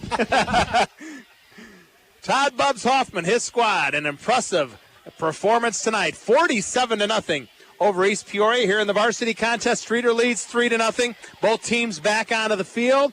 They'll warm up a little bit, and we'll have second half action here in just a little bit. Here from the East Side Center. Streator leads 3-0. Third quarter action comes your way right after this. You're listening to Bulldog Football on AM 1250 WSPL and 98.5 FM. WSPL. The forensic analyst searched for the clue that would lead her to the arsonist. Traces of starch all around the wreckage of the house. Suddenly, all the pieces came together. The fire was started by an over-microwaved potato? But the scorched house was covered, thanks to Farmers Insurance. Hot Potato, July 25th, 2015. Talk to a farmer's agent. We know a thing or two because we've seen a thing or two. We are farmers. Bum, bum, bum, bum, bum, bum. Come see me, Matt McMullen, your Farmers Insurance agent, at our new office at 424 East Main Street here in Streator. It's a perfect time for a $30,000 personal loan from SOCU. Last-minute vacation, school expenses, home improvements, or debt consolidation are perfect options for an SOCU personal loan. With amounts up to $30,000 and rates as low as 9.99% APR, you can't go wrong. Apply at any SOCU branch in Streator, Pontiac, or Dwight, or online at socu.org today. All loans subject to credit approval. Rates may change based on credit and term. Maximum term is 60 months. SOCU is federally insured by the NCUA. Limited time offer. The IBCH medical staff is now even stronger with the addition of longtime orthopedic surgeon Dr. UK Sinha. Dr. Sinha will share his talents throughout the valley from his Streator office. With more than 30 years of experience, Dr. Sinha is focused on exceptional outcomes with compassionate care. Considering joint replacement or other orthopedic surgery? Call Dr. Sinha for an appointment at 815-672-2829. Learn more at ibch.org. IBCH, community values extraordinary care. WSPL. Big Al Heisler, Nick Duranick back at the East Side Center in East Peoria. Streator leads East Peoria by a score of 3-0 as we get set for second half action. Al, looks like we could actually maybe get the rain here during the second half. Looks like some showers and thunderstorms have popped off to our north and east, so at least according to my radar, Streator's been getting soaked probably for the past hour or so with some heavier showers and thunderstorms, but everything has popped off just to our north and east towards Metamora, so things are starting to get a little wet. So maybe we'll see some rain here, and hopefully if there are some showers and thunderstorms there. Wait, 2 years ago, we had about an hour and a half delay, I think, because we had thunderstorms, there was lightning, they had to evacuate the whole stadium. We had a delay before the start, or in the halftime of the freshman game. Yeah, there was a delay, halftime of the freshman game, and then a huge delay, halftime of the varsity game, and I don't remember. I was going to say, if I remember correctly, because I was back in the studio doing the board op that night, and I think, if I remember correctly, you guys signed off at about 12:45 that night. Yeah, it was a long night. And the Bulldogs lost in the final minute, which made it even longer. But hopefully I know we're looking at the showers and thunderstorms off to our north and east, but hopefully those don't give off any lightning that the officials will see here in the distance. And, we'd like to keep things moving here. And, we get to the second half of the first game here of the 2016 season. And Streator will have the ball to start the second half. And you were mentioning offensive numbers there right at the start of halftime. If you look at first downs, East Peoria just has 4 to Streator's 3. Streator's gotten 2 of those first downs on penalties alone. Both teams are 0 for 4 on their third down conversions. East Peoria 0 for 2 on fourth down conversions, and Streator 0 for 1. 2 interceptions both ways. And again, with 3-0 score, Streator the only successful and the only red zone drive so far today. They're 1 for 1. Dawson McStutes and Preston McCulley deep to receive this opening kickoff. They stand at their own 25-yard line. Bulldogs will go from left to right here in quarter number 3. Streator leads 3-0 thanks to a 34-yard field goal in the second quarter by Alonzo Flores. And it's a short kick, and it's going to go out of bounds, and the Bulldogs can either have East Peoria re-kick with a 5-yard penalty, or they can take it at the 35-yard line. I guess you would all call it on field position right now, but it looks like they're just going to mark it down here at the 35. Nope. You know what? I take that back. They're going to do a re-kick. Looked like they were going to set up to come out on offense and then made a little back in the switcheroo. So they'll take back the kickoff back to the 35-yard line.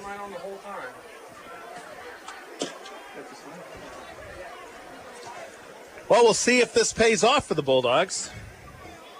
Yeah, I'm there. You here?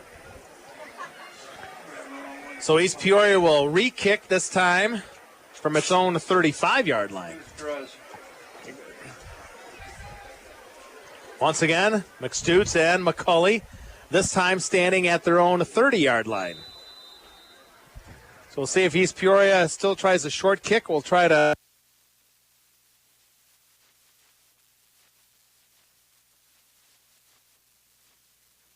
East Peoria eventually across the way, and the decision paid off. The Bulldogs will have excellent field position in quarter number 3. Instead of starting at the 45, they're all the way up to, looks like their own 48. Looks like they're going to mark it at. So that's great field position here. Now, again, you were mentioning at halftime, not much from the rushing side has been all fancy. And you were mentioning the rushing yards, some of that off from Bankendorf getting sacked a couple of times in the backfield. So not much on the ground game. Let's see if they decide to switch it up here. And in motion to the near side, McCulley. And the handoff to Dunkelberger. Does a lot of Eastern left.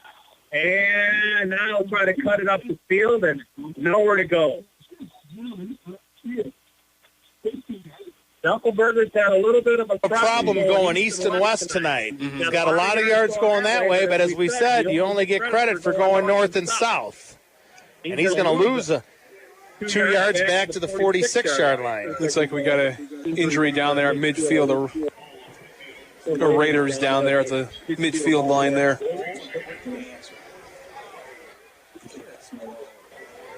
As I say, you can't really see too much in the cramps side tonight. It's a little on the humid side, but it's not overly hot with the air temperature. Not as bad as week 2 last year at Canton. Canton. I think it was a 7:30 kickoff there, 97 degrees with a heat index, I think about 108. And they had a nice new press box that they just opened up there for last season in Canton, and unfortunately didn't get their air conditioning that they wanted to in there. So that was the unfortunate side being there. Injured Raider down at about the midfield stripe. There's a delay in the action. Both teams to their respective sidelines.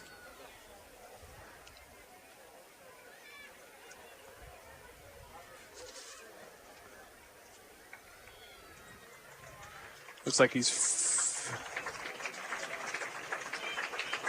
favoring more that right leg than his left. Just walking slowly off that. Impressive numbers, aren't they? It's 33, Cameron Weidman. 5'8", 160 junior there for the East Peoria Raiders.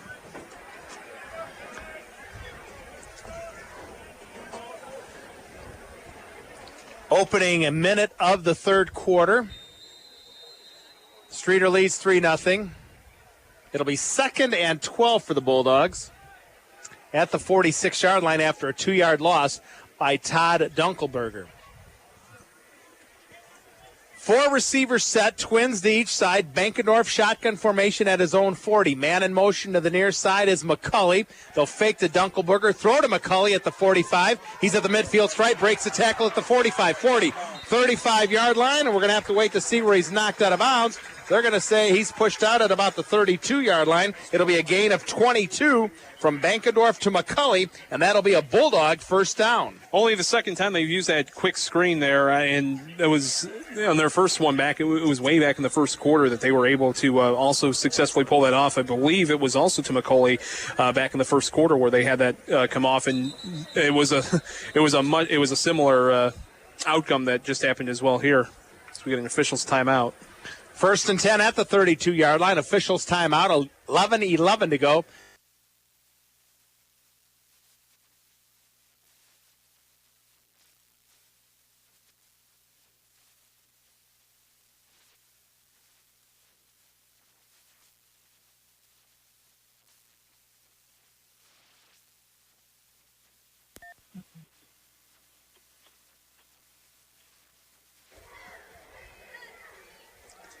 Melvin man in motion. Bankendorf will give to Dunkelberger, and Dunkelberger to the 30-yard line, straight up the middle, picks up 2, 2nd and 8. In how many years?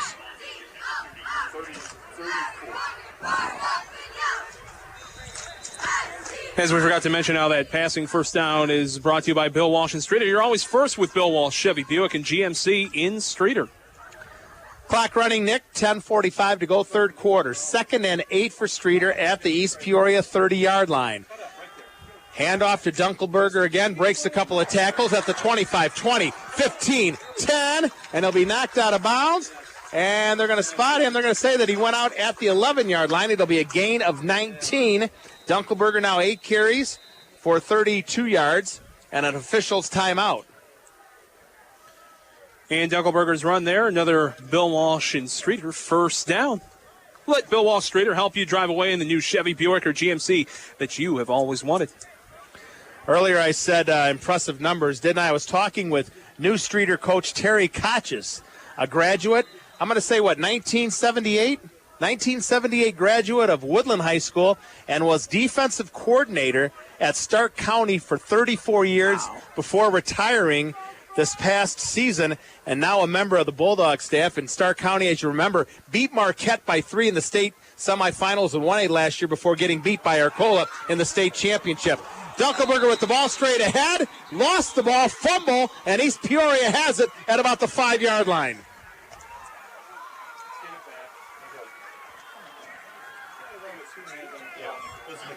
Or McStutz. McStutz, that's his second fumble of the night. So we'll give him a gain of 6 before he coughed it up. Looked like when he was driving up, his ball-carrying arm sort of flailed up, and then another guy came in there and just punched it out to force the fumble out. So another, last year we were talking about a lot of preset penalties in this situation, which drove Streator with points off the board. Now, so far today, it's been a couple of turnovers, including deep in Raider territory. Bulldogs had an excellent opportunity to add to its lead, or their lead, but McStutz coughs it up, and East Peoria will take over at its own 7-yard line. Down 3-0. Purdue rolling out. They might get him in the end zone. Oh, he gets out at about the 1 or 2-yard line. So good pressure by the Bulldogs. A near safety. That was just great pursuit by the Bulldogs as they were sending a couple of extra guys in there. As in most situations here, you get the defense going in there pretty late and pretty quick as you're trying to get them to push back until they have no more breathing room. Nearly a safety there, but they get them back to the 2-yard line. 9:55 to go, third quarter. 2nd and 15, Nick, for East Peoria. Its own 2-yard line. If you're the Bulldogs, you bring the house again. Man in motion is Smith. They'll go off to the far side. A little bit of running room off tackle, out past the 10, out to about the...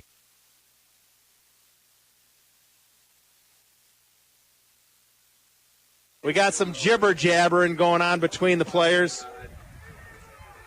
Now we're going to have to wait to see who. That was Quinn Jansen on the carry. So let's see what we got here as the officials are coming together to talk about this. Out to the 14, it was a gain of 12.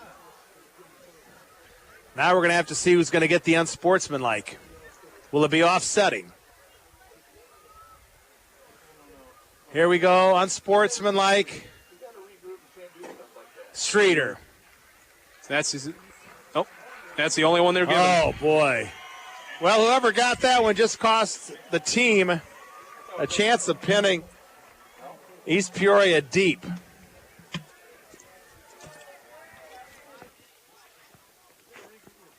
And I didn't see who it was. Well, and coming off the field is Mike Dunkelberger, if that's any indication of maybe who got it. Get your helmet on and get ready to go play football. Just forget about it. So that's a 15-yard penalty there, Al. So the Bulldogs had him pinned back at the 2-yard line, but a 12-yard run and then a 15-yard unsportsmanlike penalty puts the ball out to the 29-yard line. And East Peoria will have it 1st and 10. Off tackle, out to about the 33. One good thing, Nick, is East Peoria doesn't throw the ball well. Yeah, so far, I mean, you got the 2 interceptions there in the first half, and other than that, they did a couple of quick ones that were, not much on the yard side, but it was either underthrowing, overthrowing, not even making it close to most of the receivers there in the first half. 2nd and 5 at the 34. 9 minutes to go, third quarter. And the Bulldogs tackle after a gain of 1 up the middle to the 35. 8:50 to go. Streator 3, East Peoria nothing. Week 1 of the 2016 season. Quinn Jansen there once again on the carry. Not getting a whole lot out of it, and Streator's been doing a little bit better of a job plugging up the middle so far here on the first couple of drives. Big play for the Bulldog defense here, Nick. 3rd and 4. East Peoria, its own 35-yard line. Purdue under center. Man in motion to the near side. They're going to fake to him, and they're going to cut out. Great play.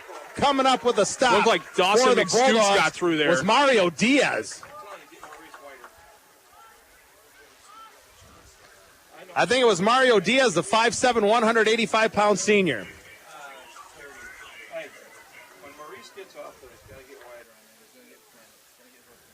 Okay. Yep, you got it right there. And he shot through and met the ball busted. carrier. So the Bulldog defense, a loss of 6 on the play. Streator will get it back up 3-0. 7:45 to go, third quarter. This time a good snap. Bulldogs try to block on, and they almost got it. Now the Bulldogs fumble the punt return, and East Peoria recovers it.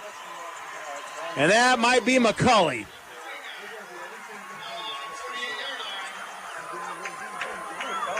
Boy, the Bulldogs are shooting themselves in the foot, but they haven't been hurt by it yet. Well, now East Peoria has it at the 48-yard line. I was waiting for McStoots to put up.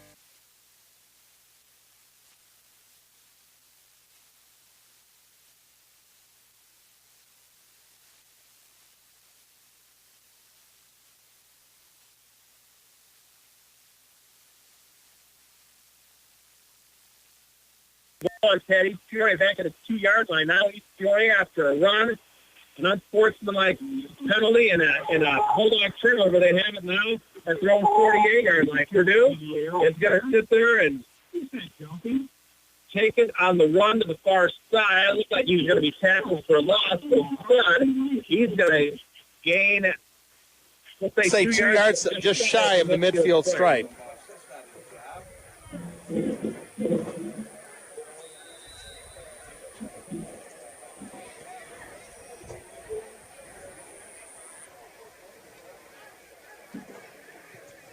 All this after the Bulldogs fumbled inside the 10-yard line on the opening drive of this third quarter. Now 7:28 to go, third quarter, and East Peoria has it at the midfield stripe. Run right up the middle, gain of 4 to the 46. It'll be third and 4.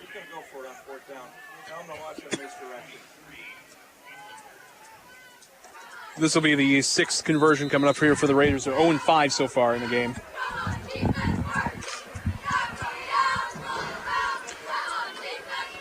Seven minutes to go, third quarter. Streator 3, East Peoria nothing. Non-conference play at the East Side Center in East Peoria. 3rd and 4 at the Bulldog 46-yard line. Run off the left side, enough for the first down inside the 40, down to about the 36. A gain of 10. They'll move the chains. First down, Raiders. 26, Ian Leonard busting up the middle of the 5'9", 170 junior fullback. Was able to get some footing there and move on through. Yeah, it's a patchy call going. 6:35 and counting to go, third quarter. 1st and 10 at the 36-yard line. Oh, and a tackle at about the line of scrimmage. Final score from Minunk. Fieldcrest defeats FCW 65-0. That was an extra 13 points. Fieldcrest was leading that one 52-0 there at the halftime.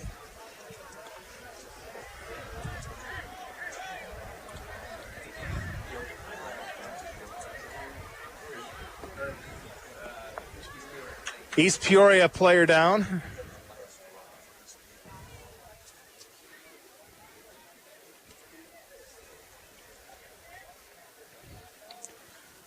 Fieldcrest, coached by former Bulldog quarterback Derek Schneeman, who was the quarterback of the last Bulldog team to make the playoffs back in 2008. Time at the Tone is 9 o'clock.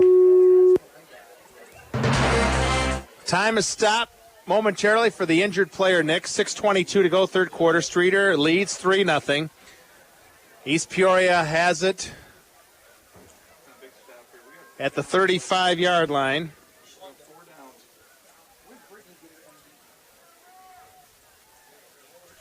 Again, Al, we always like to recognize our sponsors here, OSF Healthcare, Streator Home Savings Bank, and SOCU for coming on board this year with Bulldogs football. Nice to have a nice big list. Raider was number 30, Clay Gorrick, a 5'9", 155-pound junior. He's being helped off the field.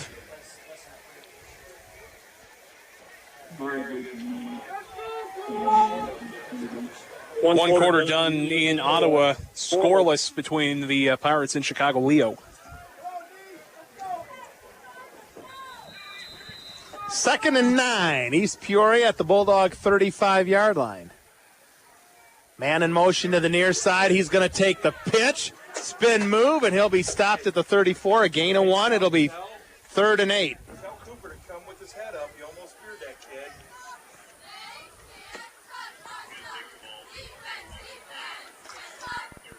Again, as we've been seeing with the Bulldogs all night, when it's been coming to the rush defense to the left and the right, it's been pretty good on the sweeps, but when it's been up the middle, as we've seen so far, not a whole lot of help there. 4-down territory for East Peoria if they don't get it here on 3rd and 8 at the 34. 5:41 to go. They're going to give it to Smith to the far side. Has enough running room inside the 30 down to about the 25, and he's going to pick up 9, and he'll have enough for the first down. That's the first 3rd down that they've been able to convert here on the game.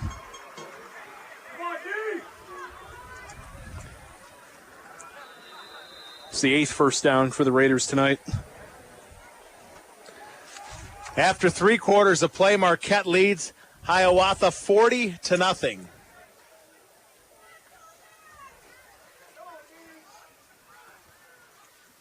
First and 10, East Peoria at the 25-yard line. Run straight up the middle, inside the 20, down to the 19. Gain of 6, 2nd and 4. As we approach 5 minutes to go in the third quarter. Bulldogs lead 3-0, but now the Raiders in the red zone.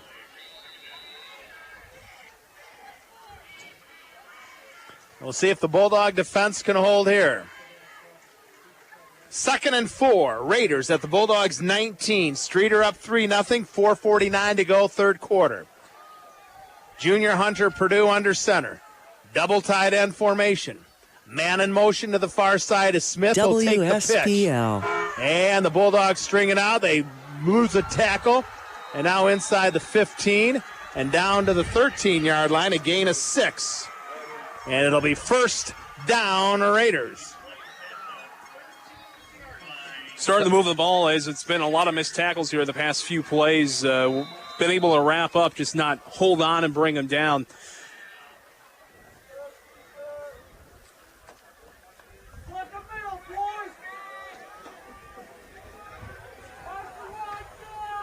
First and 10 at the 13, 4:16 to go.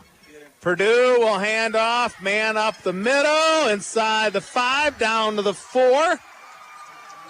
They're going to mark him at the 5. It'll be a gain of 8, 2nd and 2. Nothing fancy on this drive, Nick. They're just playing smash mouth football. They got a good rhythm going for themselves right now, and Streator's just not able to push back at them. 2nd and 2 at the 5. 3-0. Streator's lead in jeopardy right here. Purdue under center. The handoff.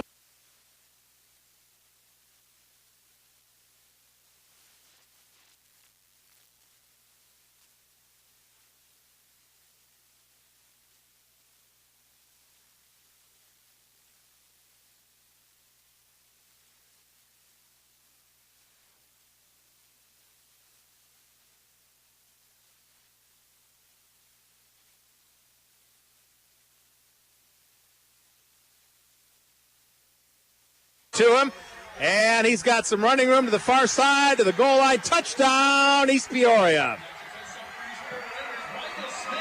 Micah Smith, an 8-yard run, and East Peoria leads 6-3. As you just kept mentioning, smash mouth football here, Al, and it's been a lot of speed, a lot of running, and a lot going just for those two running backs that they kept going. And here, Micah Smith doing a lot of the running there on this entire drive, and at the same time, East Peoria was able to knock off probably close to 7 or 8 minutes on this clock, including if you decide to add in that muffed punt. Extra point try, and it's a bad snap. And East Peoria, the attempt is no good. That's a nice little advantage there, though. It keeps it within a field goals game. Micah Smith's 8-yard run. It gives East Peoria a 6-3 lead with 2:59 to go in the third quarter. We'll be along with the kickoff right after this. You're listening to Bulldog Football on AM 1250 WSPL and 98.5 FM. WSPL. It's a great day at SOCU, and we've got a certificate special to celebrate. From now through August 15th only, SOCU is offering a 30-month certificate special at 1.51% APY. You heard it right, 1.51% APY for a 30-month certificate. Stop in any branch today located in Streator, Pontiac, or Dwight, or call SOCU at 673-5577. APY's annual percentage yield minimum amount is $1,000. Rate subject to change without notice. Certificate renews for 36 months. Not eligible for IRA money. Federally insured by the NCUA. Limited time offer. AM 1250 and FM 98.5. Back at the East Side Center, Big Al Heisler, Nick Duranick. 2:59 to go in the third quarter. East Peoria on the board on an 8-yard run by Micah Smith. The kick failed, and East Peoria has its first lead of the ball game at 6-3. And that touchdown set up by the fumbled punt return attempt by McCulley. But not a good third quarter for the Bulldogs, even though they've only given up the one touchdown, Nick. The Bulldogs had it inside the 10. They fumbled it away. They had East Peoria at its own 2-yard line, but then they had a decent run and an unsportsmanlike penalty against the Bulldogs. Now an onside kick. And East Peoria's got it. East Peoria onside kick. They recovered at the midfield stripe.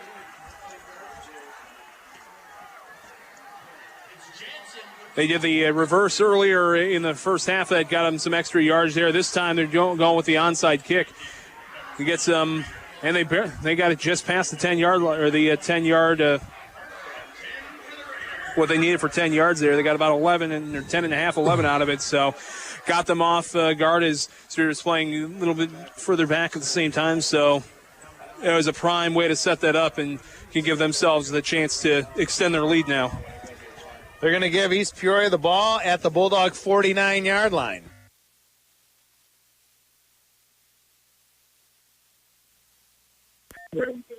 And the give. Straight up the middle. Gain maybe a 1.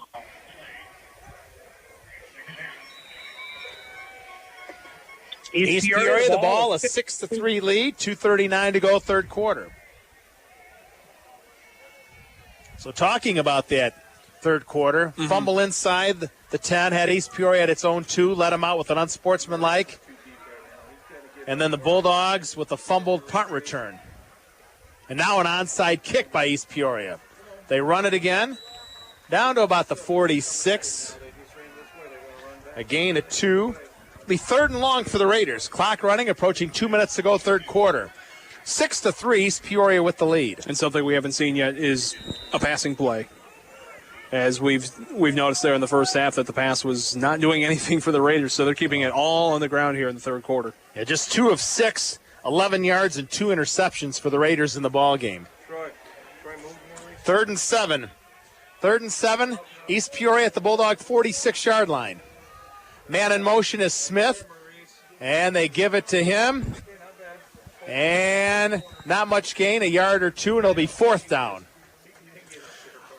A much better come out for the defense there. They pursued really, really well. Were able to stuff up a lot of those running holes and keep them here in a 4th and medium situation. Looks like 4th and 4 coming up for the Raiders. Gain of 3. We're about 80 seconds away from ending the third quarter.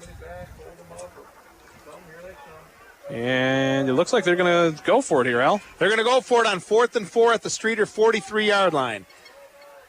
67 seconds to go, third quarter. East Peoria with the ball up 6-3. They're going to try to draw the Bulldogs off sides, but the Bulldogs don't jump. Now we'll see if East Peoria calls timeout and punts it away. So you got 5 seconds here on the play clock. That's what they're going to do. East Peoria is going to call timeout, and following the timeout, they'll probably try to pin the Bulldogs deep in their own territory. Timeout, East Peoria. 53 seconds to go, third quarter. Raiders lead the Bulldogs 6-3. We'll have the 4th down play in half a minute. You're listening to Bulldog Football, AM 1250 WSPL and 98.5 FM.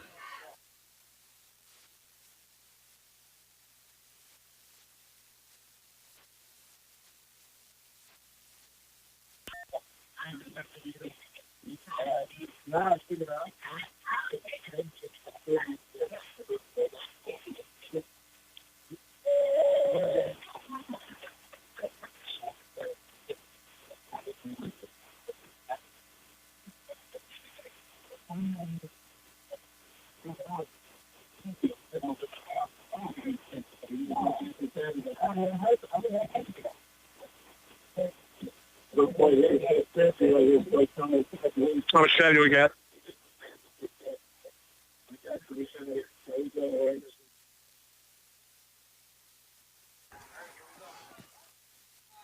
East Peoria is going to go for it. 4th and 4 at the Bulldogs' 43-yard line. They'll pass it. Incomplete. Hit the receiver right in the numbers. And it's incomplete, and the Bulldogs will take over. East Peoria gives it up on the loss of downs. Streator will take over. Looked like Colton Grace coming in there for the big. Oh, we got.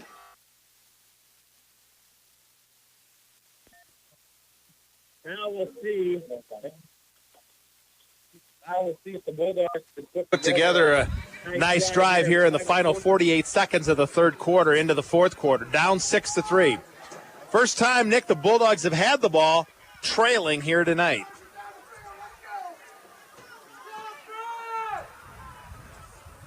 Four receivers set. Now we got movement. Isaiah Dukes, the right tackle, the 6'1", 260-pound senior, a little anxious, try to start a little early. It'll be a 5-yard walk-off back to the 39-yard line. 2nd and 15.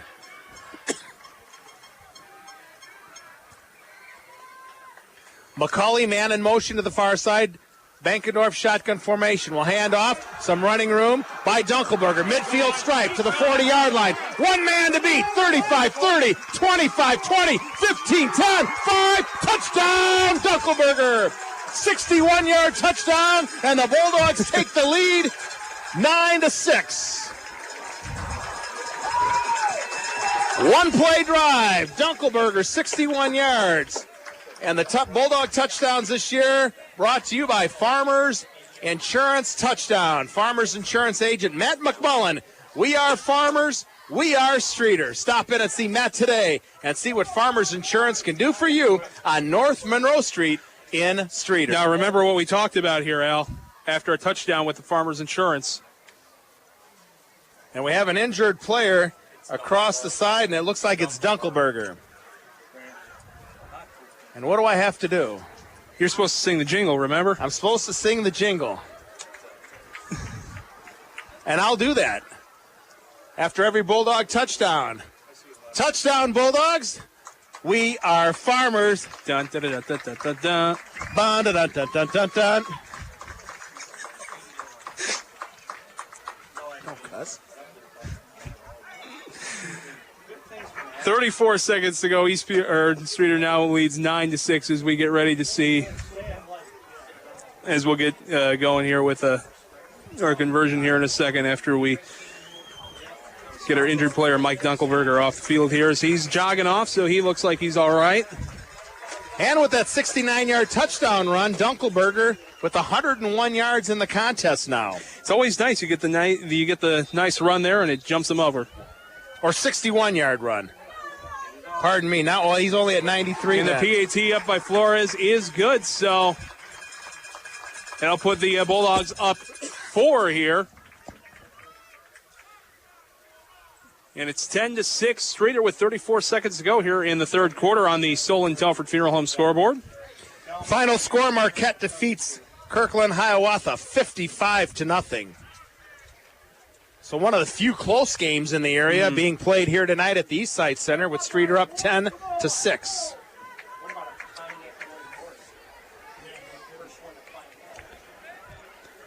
Other action here, Al. Mantino's up on Piatone 19-13 with just under 10 minutes to go in the third quarter.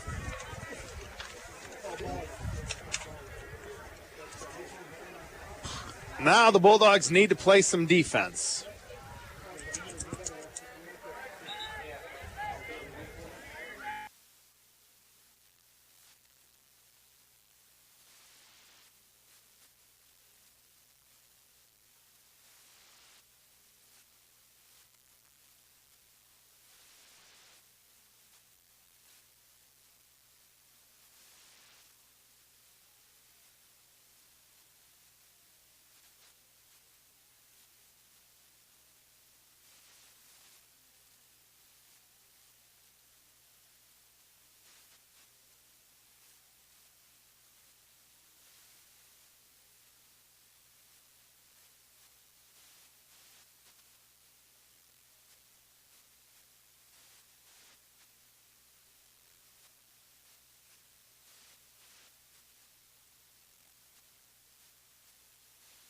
Yard line.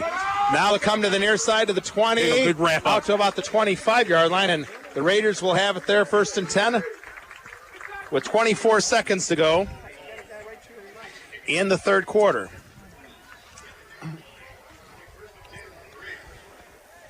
They're going to mark it at the 27, so they got a little more than what I thought. You know, if we're going on what you just got there via text message, then we're going to have to give everyone in the press box every game some sort of duty. If you're going to sing the jingle, I'll do the bagpipes. Yeah, we'll have to give Pauke something and Tim Schlund another something else to do here. I got a text wanting to know, since I have to sing the Farmers Insurance jingle after Bulldog touchdown, if you're going to play Amazing Grace on the bagpipes for Solon Telford. They're just running that play there to set the other side of the play. You know what I mean? Well, I'm not sure if the bagpipes will do it. Something maybe could try the trumpet. Maybe played a little trumpet while I was in grade school. So, and that'll be the final play of quarter number 3 from the Eastside Center in East Peoria. Streator, thanks to a 61-yard touchdown run in the final minute of the third quarter by Todd Dunkelberger. And Streator leads East Peoria 10-6. Fourth quarter action comes your way right after this. You're listening to Bulldog Football on AM 1250 WSPL and 98.5 FM. WSPL. We all want a home mortgage that's simple and adaptable. But what do you want from your mortgage lender? A personal touch, honesty, and experience. This is Ed Molo from Streator Home Savings Bank, and we don't sell your mortgage, allowing us to pass along lower closing costs, quicker turnaround, and more competitive rates and our personal touch. So let us be the key to opening your dream to home ownership. Streator Home Savings Bank on South Monroe Street, Streator, member FDIC, equal housing lender, NMLS number 433934. 421-604. WSPL.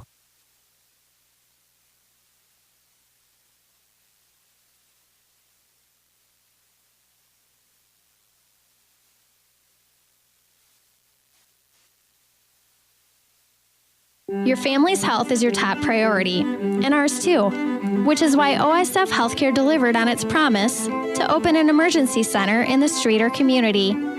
The new OSF Center for Health Streator Emergency Center has opened its doors at 111 Spring Street, just seconds from downtown. Plus, it's not just emergency services. You'll have access to a network of more than 700 primary care and specialist physicians providing outpatient services, diagnostic imaging, health education classes, and cardiac, rehabilitation, and lab services. And because it's OSF Healthcare, you can rest easy. East Peoria has its 2nd and 10 at its own 27-yard line. Streator leads 10-6. Man in motion to the near side. They'll pitch it to the near side. Bulldogs miss a tackle. Now penalty marker down at about the 27-yard line. We'll have to see what it is. I think we got a hold here on the near side. I think it was by the right tackle coming out to block. That's exactly what he's calling. So be holding on. That'll be Mike Fuller, the right tackle for East Peoria. Yeah, he may pass here, so loosen up. They'll move it back to the 15-yard line. That's the first penalty for the Raiders here in the second half. Oh, my God. It's all right. It's all right. Hey, get them BBs. Overall 10 for 70 now. I mean, what is Race doing up there? Opening seconds of the fourth quarter, Streator up 10-6. And it's going to be 2nd and 20. Bulldogs football and SPL brought to you by OSF Healthcare, Streator, Ottawa, Mendota, making healthcare all together better.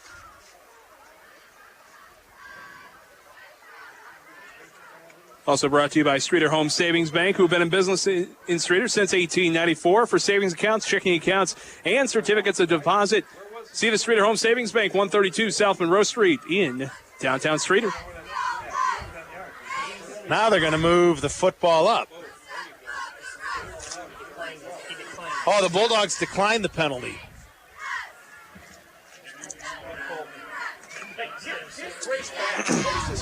So now it'll be third and about 11. 3rd and about 11 at the 25-yard line. So the Bulldogs declined the penalty.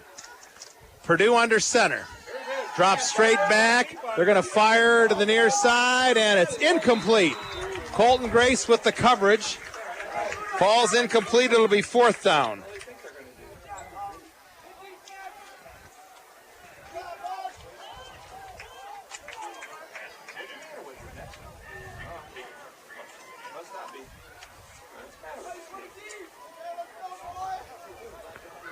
And it's punting situation for the Raiders.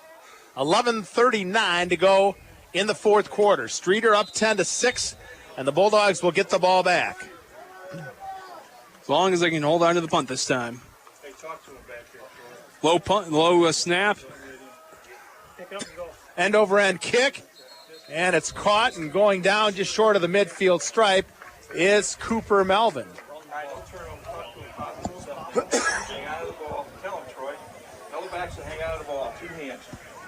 The Bulldogs will have it 1st and 10, their own 49-yard line.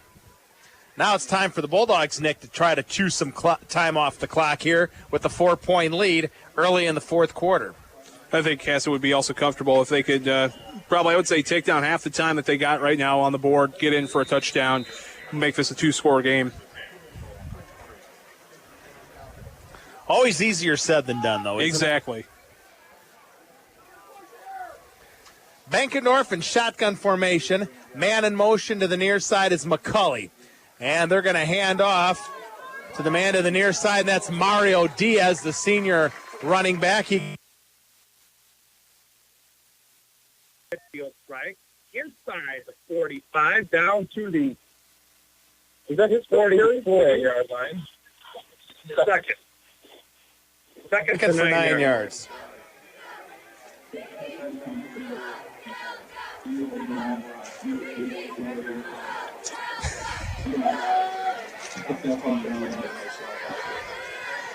Well, somebody liked the jingle singing. I'll try to have to improve on it since that was the first one of the year. Hopefully I'll get to sing it again.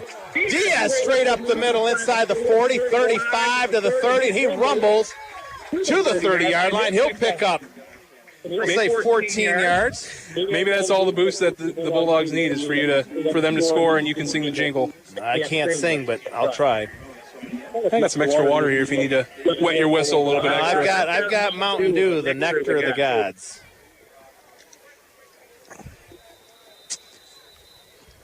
They should just start selling you that by the gallon. That's about what I go through a day, I think.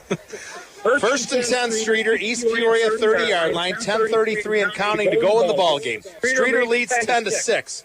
Mario Diaz now unofficially 3 carries for 23 yards. Bankendorf shotgun formation. McCulley man in motion to the far side. They're going to give to Dunkelberger. Off right tackle. Now he's going to cut it up the middle to the 25-yard line, still on his feet. And they're trying to strip the ball from him. That's all I've been hearing from these guys down the stands is hold on to the ball.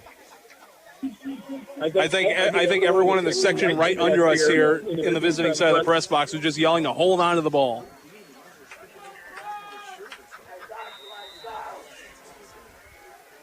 Under 10 minutes to go. 2nd and 5 at the 25. Bankendorf gets the play selection from the near side from Bulldog coach Brian Hassett. Now will relay it to his teammates.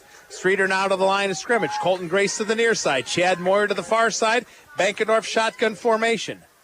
Takes the snap, fumbled it. Now we'll hand it off, and that's McStoots to the near side, inside the 20, inside the 15, down to about the 12. He'll pick up 14 yards, and it'll be a Bulldog first down. Bulldog first downs all season long, brought to you by Bill Walsh and Streator. You're always first with Bill Walsh, Chevy, Buick, and GMC in Streator.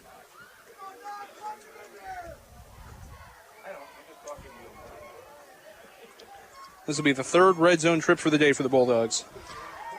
Bulldogs have it at the 12-yard line. Approaching 9 minutes to go in the ball game. Streator up 10-6. They'll hand off to Diaz straight up the middle. Inside the 10-yard line, down to about the 7. Boy, and Diaz has just been a horse. He's been getting a lot more playing time here on this drive. Every time he's been touching the ball, though, he's been rumbling and bumbling and knocking guys over. He's been picking up some good yardage. Last year I had him listed at 5'7", 210 pounds.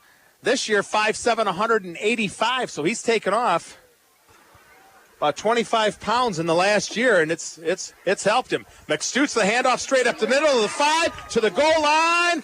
Touchdown, Bulldogs!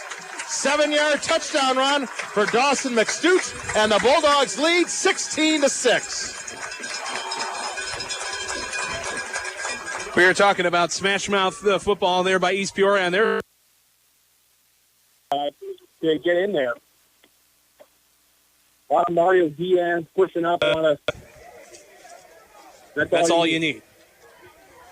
And Flores on for the extra point try, then I get to sing the jingle again. Hopefully I'll improve. Flores with one extra point kick and a field goal here tonight. Snap back, high snap, hold down, kick is up, and it is good. 8:26 to go in the ballgame. Streator leads 17-6. And Bulldog touchdowns this year brought to you by Farmers Insurance. Farmers Insurance agent Matt McMullen. We are farmers. We are Streator. Stop in and score on your insurance coverage with Farmers Insurance, North Monroe Street in Streator. We are farmers. Bum, ba-dum, bum, bum, bum, bum. Back with the kickoff in a minute. You're listening to Bulldog Football, AM 1250 WSPL and 98.5 FM. WSPL. The IBCH medical staff is now even stronger with the addition of longtime orthopedic surgeon Dr. UK Sinha. Dr. Sinha will share his talents throughout the Valley from his Streator office. With more than 30 years of experience, Dr. Sinha is focused on exceptional outcomes with compassionate care. Considering joint replacement or other orthopedic surgery? Call Dr. Sinha for an appointment at 815-672-2829. Learn more at ibch.org. IBCH, community values extraordinary care. WSPL. Big Al Heisler, Nick Dranick back at the Eastside Center. Dawson McStoots with a 7-yard touchdown run. And the Flores kick has given Streator a 17-6 lead. Here with 8:26 to go. And you feel a little better after that one because now it's a 2-score game. Now, what would make it better is a 3-and-out. Get the ball back right away. What a kick. Look at a nice kick there. Flores will kick it, and it'll bounce at the 5-yard line, go into the end zone for a touchback. Oh, the special teams has improved tremendously in the past year. I know Flores had some minor issues here and there last year. He improved towards the end of the season. Today, so far, 1 field goal, 2 PATs, a great kickoff right there. I don't think you could ask for anything better to start things off here. And a great punt by Dunkelberger earlier. Yes. Well, the nice thing about a late football game is the Cubs are out on the West Coast taking on the Dodgers, so they got a late start out there, too. They're already up 1-0 in the top of the first. 17-6, Streator leads here, week number 1. 8:24 to go. East Peoria has it at its own 20-yard line. They're going to keep it on the ground. What a hit.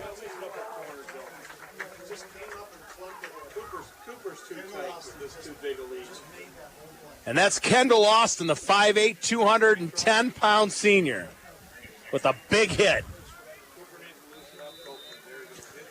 No gain. Bringing the smash mouth right back to him on defense. Great pursuit, great speed, great hits on top of it. Purdue under center, 2nd and 10 at the 20-yard line. He's going to pass. We'll throw it down to the left sideline, and looked like the Bulldog defender was going to have it. And then the East Peoria defender interfered with him to keep it from being intercepted. See the numbers. I thought it was Cooper Melvin. Cooper's been great out there on the secondary. So 3rd and 10 for East Peoria. 3rd and 10, their own 20-yard line. Streator up by 11 with 7:47 to go. Back to pass, being flushed out of the pocket. And Purdue will keep it, and he's going to go down the far sideline. He's going to be close to a first down. Looks like the near judge at least has him about a yard. Looks like we got an injured Bulldog back at about the 20-yard line. Yeah, got him about 2 yards short there. Gain of 8 for Purdue. 7:39 to go. East Peoria will go for it. Down 17-6, 4th and 2 at the 28-yard line. And they got it.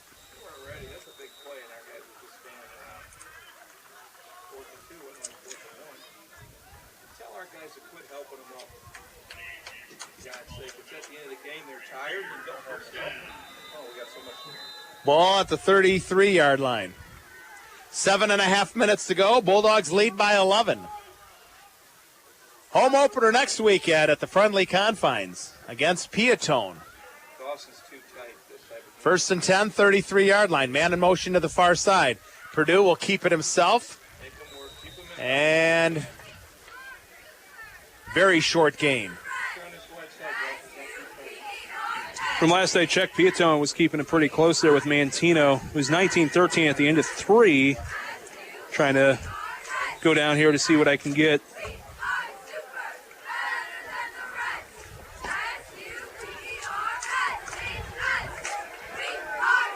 Second and 8 at the 35-yard line. 6:45 to go. Purdue still has it. Flushed out to the left-hand side. Now he's going to keep it. Stays in bounds. I thought he was going to go out at about the 40-yard line. Gets past the 45 and tackled at about the 46. He'll pick up 11 yards.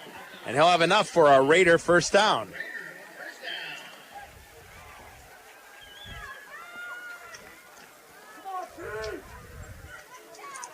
Troy, why is Colton in front of Dawson? What the hell is he doing? Clock running, Nick, 6.5 minutes to go. East Peoria, 1st and 10, its own 46-yard line. Streator leads 17-6. Get Colton back. Purdue under center, double tight end. And the handoff, they'll run it straight up the middle across the midfield stripe down to about the Bulldog 46-yard line. A pickup of 8, it'll be 2nd and short. The Bulldogs right here, Nick, I do believe will just give them the short yardage and keep that clock running since it's a 2-possession ball game. That's all you can really ask for them is if as long as they're keeping them holding, keeping them short yardage. I mean, they've been starting to, I think we're already about 2 minutes through here so far in this drive. They picked up 8 on that last drive to set up a 2nd and 2 at the Bulldog 46-yard line. Smith to the near sideline. And it looks like he's going to have enough for the first down at about the 42-yard line. He'll pick up 4.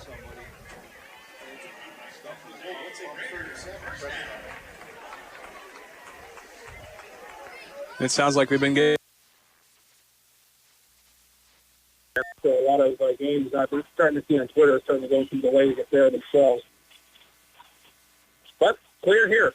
That's all we ask for. That's all we care about right now. Exactly. Officials timeout, 5:35 to go in the fourth quarter. Streator on 17-6.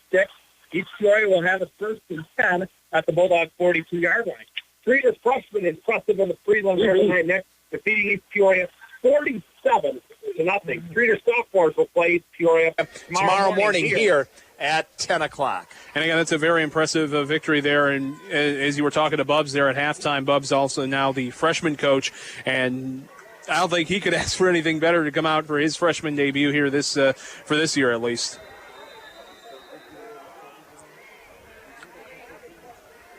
First and 10 at the 42. Rolling out is Purdue. Now we'll throw it down the middle, threw it behind the intended receiver at the 30-yard line. It'll bring up 2nd and 10.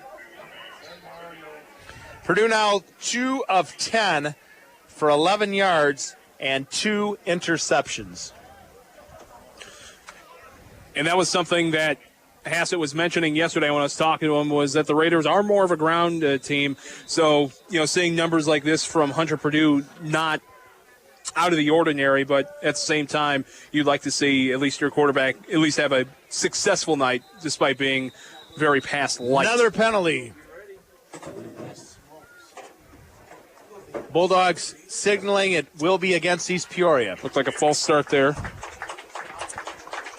Back to the 47-yard line. It'll bring up 2nd and 15 with 5:24 to go. Put him on the top side, though. Have him come from their side. Fire right. 1-9's over there. 2nd and 15, East Peoria. Streator 47-yard line. Approaching 5 minutes to go in the ball game. Bulldogs lead 17-6. Pence drops back, pressure, and he gets away. Oh, now he'll be dropped at the 50-yard line, a loss of 3.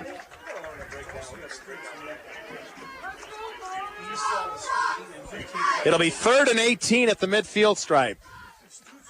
That was Mick Stutz making the play there in the backfield. Under 5 minutes to go. Well, we got a minute, Nick. By guarding the guy who was going to get it.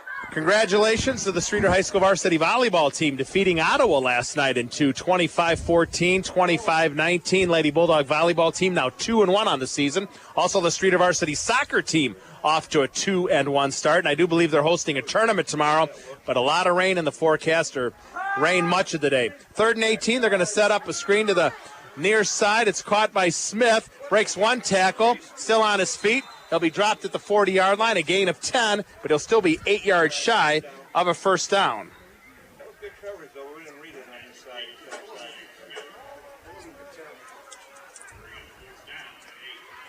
It's nice to see these fall sports programs starting the season on the right track. Soccer 2-1, volleyball 2-1, football hopefully will be 1-0.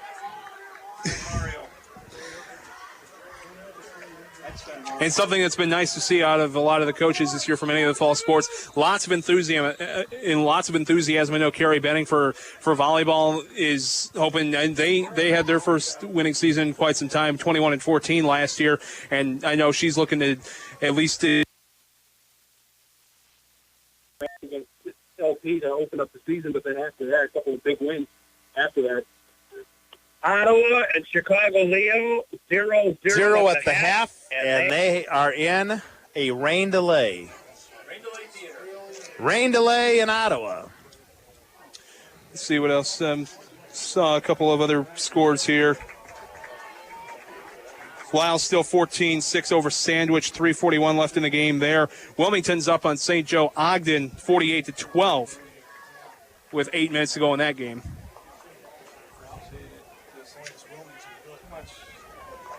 Okay, see if we can muster up a couple other scores here. LP a big winner, 42-6 in their game tonight. And how can I forget the Streator High School varsity golf team? They won the Streator Invitational on Monday. Streator Bulldog golf team off to a 4-1 start, 2-0 in the conference. So good overall start by the Streator Fall Sports programs. It's 4th and 8 at the 40-yard line. East Peoria going for it, throws it down the far sideline. Pass incomplete. Streator will take over on the loss of downs. So congratulations to the fall sport coaches. Bo Doty, Streator varsity golf. Carrie Benning, varsity volleyball. Jim Muntz, varsity soccer.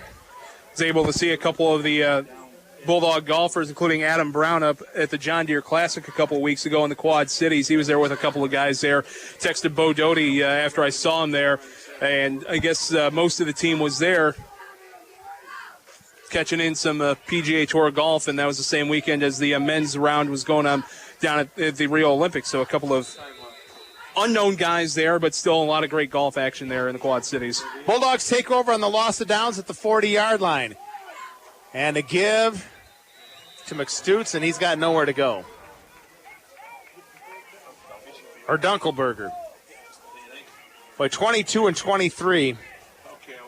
That's going to be a loss of 5 for Dunkelberger. Another I-8 score to bring you on the Solon Telford scoreboard. Coal City a winner over Reed Custer tonight, 38-13. Second and about 15 at the 36-yard line. Streator leads 17-6, exactly 3 minutes to go here at the East Side Center. Well, Dunkelberger, I unofficially have him for 93 yards. So we need him to get 7 yards and to get 100 yards. Yeah, he got close. Mario Diaz with the handoff, and he'll pick up 4. Boy, he's dropped probably 25 pounds from a year ago, and he just runs hard. He's looked good. 3-headed monster, Dunkelberger, McStutz, and Diaz.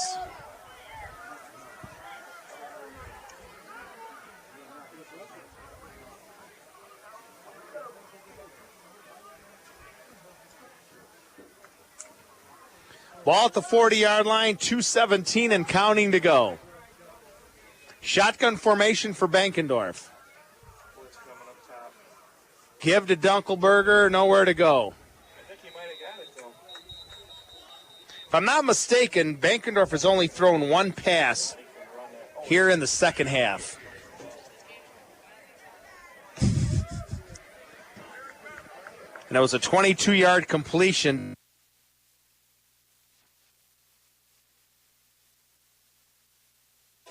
Dunkelberger with a gain of 1.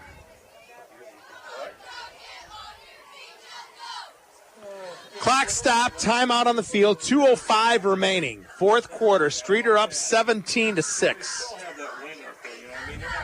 And it'll be 4th and 10.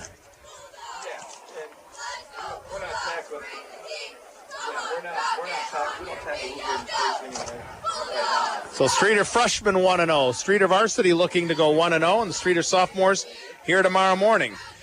Now, since we got Pauke sitting right next to us, if everything holds, when was the last time the Bulldogs went back-to-back seasons to start off with a win? As he goes and gets his information back there.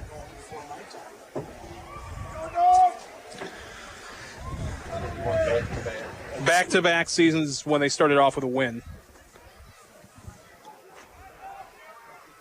Dunkelberger on the punt. Stands at his own 30-yard line. 2:05 to go. 4th and 10, Streator. Its own 41-yard line. Takes the snap. And the punt, they're going to let it drop, and Streator will down it at the 29-yard line, and East Peoria will have it there. 1st and 10 with 1:56 remaining. We'd like to thank Dan Pauk again for getting us our sheets of loaded information. Our information sheets. 04 and 05. 04-05, the last time the Bulldogs started the season 1-0. So 11 years ago. Actually, they went ADN. When was it? 04 and 05. Beat East Peoria at home last year. Held on. They went for 2 at the end of the game and missed. Actually, 02. No, when's the last time Streator started 1-0 2 years in a row? They won all openings that year? Yeah. So you're saying from 2002 to 2005, the Bulldogs won their openers. And that was the last time they had consecutive wins to open a season. Got a flag Penalty out. marker down on 1st and 10 for East Peoria.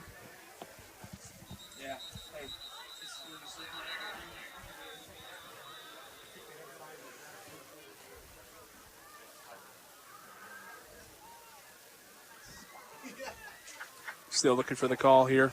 Bulldog football on WSPL brought to you by OSF Healthcare. Streator, Ottawa, Mendota, making healthcare all together better.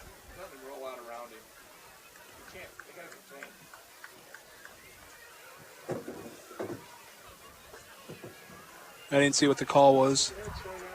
It's against East Peoria. 1:49 remaining. Streator leads 17-6. 1st and 15, East Peoria at its own 24-yard line. It was an illegal shift there on the Raiders. Takes them back 5 yards. We'll have Bulldog football for you next weekend right here on WSPL and 98.5. Purdue rolls out to the left, throws. It's incomplete. 2nd and 15.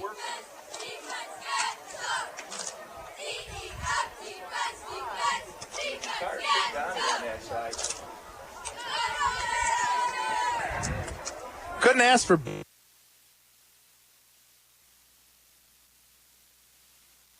hot, humid, rainy at times. Yes. Some rain going through Peoria proper right now, but saving it off here in Peoria. So maybe at least for the drive home, we'll get a little spit in action here.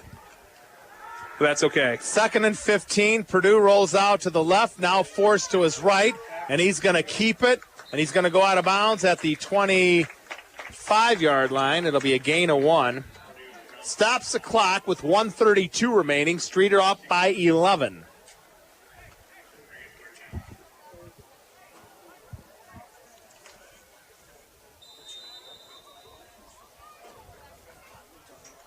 Troy, backside screen here again.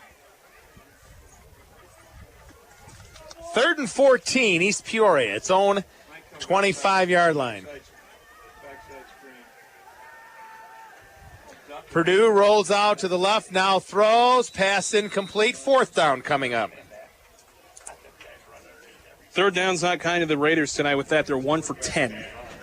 Purdue now 3 of 14, 21 yards. 2 interceptions. 4th and 14 at the 25. 1:25 remaining.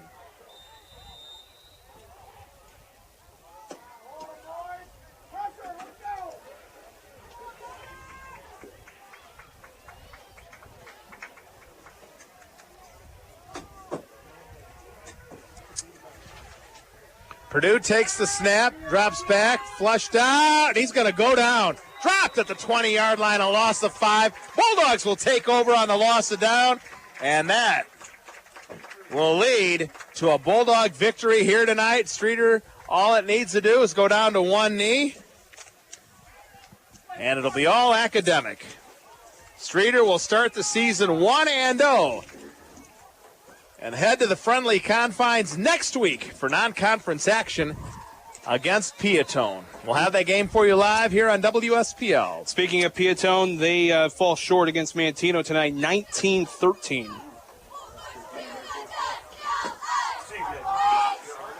And I know Bulldogs were winners at Piatone last year. Now a penalty marker down.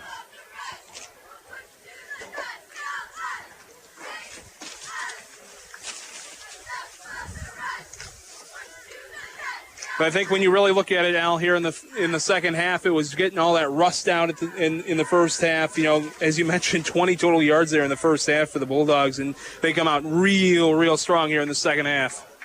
It looked like that penalty was going against East Peoria. Maybe if they get some of the JV guys in here, they'll get you in one more time for one more jingle. I think they're going to go down to one knee. They're in victory formation. Bankendorf to a knee.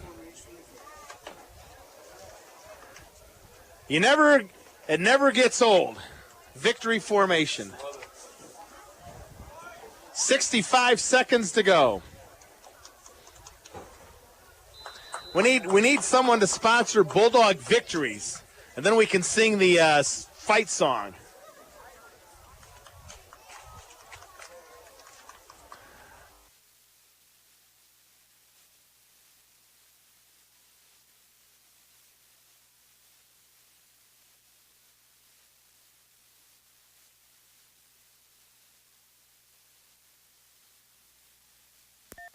Raiders down at 17-6 here at East Peoria.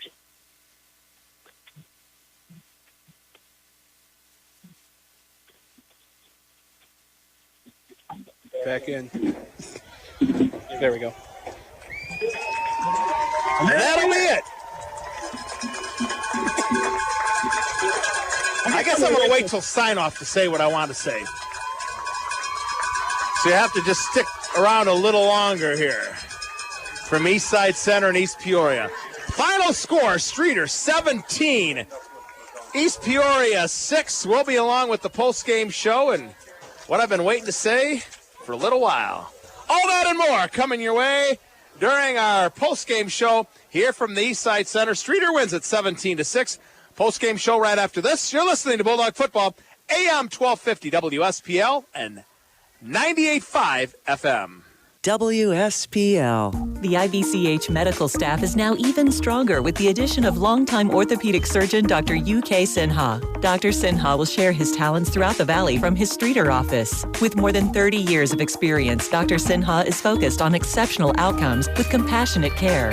Considering joint replacement or other orthopedic surgery? Call Dr. Sinha for an appointment at 815-672-2829. Learn more at ibch.org. IBCH, community values extraordinary care. Your family's health is your top priority, and ours too, which is why OSF Healthcare delivered on its promise to open an emergency center in the Streator community. The new OSF Center for Health Streator Emergency Center has opened its doors at 111 Spring Street, just seconds from downtown. Plus, it's not just emergency services.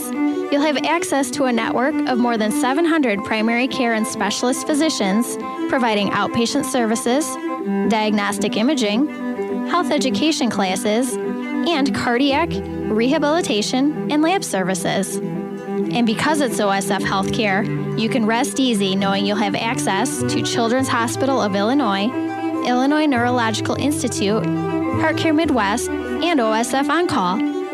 OSF Healthcare has been working to make a healthier difference throughout Illinois.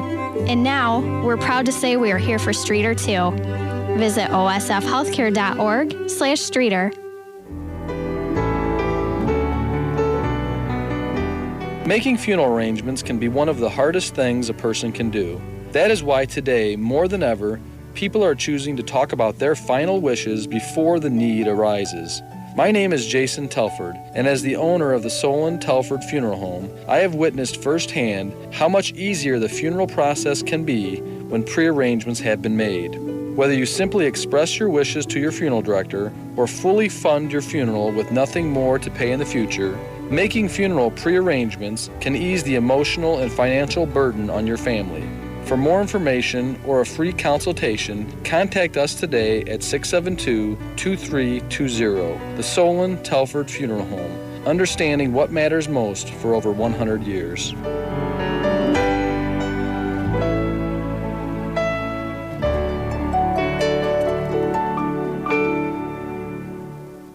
Josh's legendary fishing story started with a morning like any other. He reached the dock and jumped from his truck. He was headed to a remote cove on the far shore. He'd mapped it all out and forgot to put on his truck's parking brake. But the sunken truck was covered, thanks to Farmers Insurance. Not so amphibious vehicle. July 11th, 2015. Talk to a Farmers agent. We know a thing or two because we've seen a thing or two. We are farmers. Bum, bum, bum, bum, bum, bum. Come see me, Matt McMullen, your Farmers Insurance agent, at our new office at 424 East Main Street here in Streator. WSPL.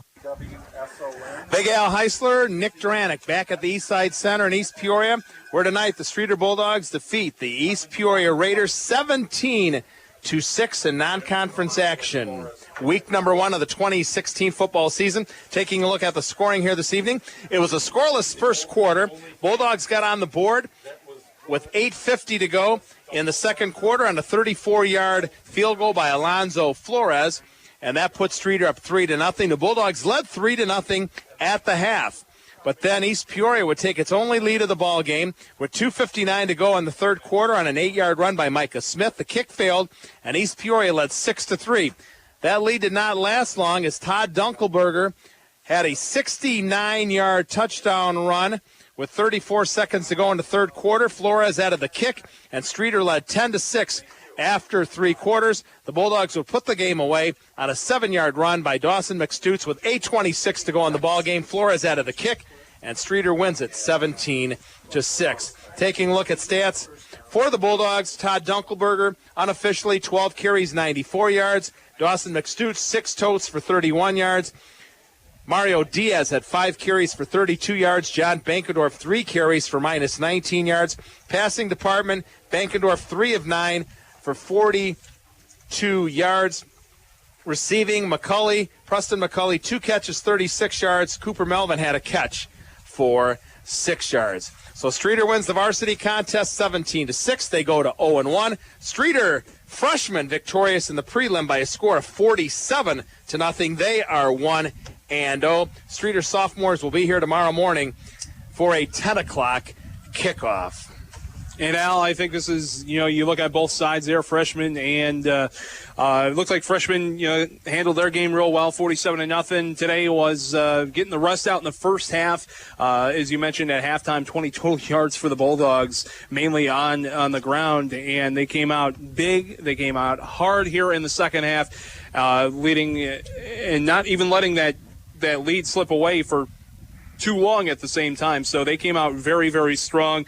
You had a lot of big pushes up by Mario Diaz, by Dawson McStutes, by Dunkelberger up front, and they were able to play some smash-mouth football up the middle. Bankendorf, very, very few passes. I think you only mentioned he had 1 passing attempt there in the second half. So something Hassett was looking to do was probably to do a little bit more variety, but again, you saw tonight was more on the end of everything going in one direction on the ground game in the second half, and it really paid off for them at the same time. Also, defense stepped up there in the second half, as we were mentioning. They were having trouble plugging up the middle there. They were getting a lot of yardage off the jet sweeps also at the same time, and in the second half, defense was able to step up, except for on that scoring drive that East Peoria put together in the third quarter, where I think the Raiders took down 8 minutes off the clock, but everything was on the ground there. So, I think you saw the vast improvements there in the second half, and hopefully it carries into next week when you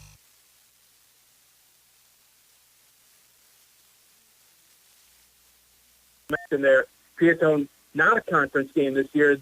They switched with Hersher, so now Peatone's in the IA small, Hersher's in the IA large, and Hersher will be one that the Bulldogs play at home later on this year. But you got to walk away with this one. You look at this being a very, very successful first run. Maybe a couple of things here and there you got to improve on for next week when you take on the Blue Devils.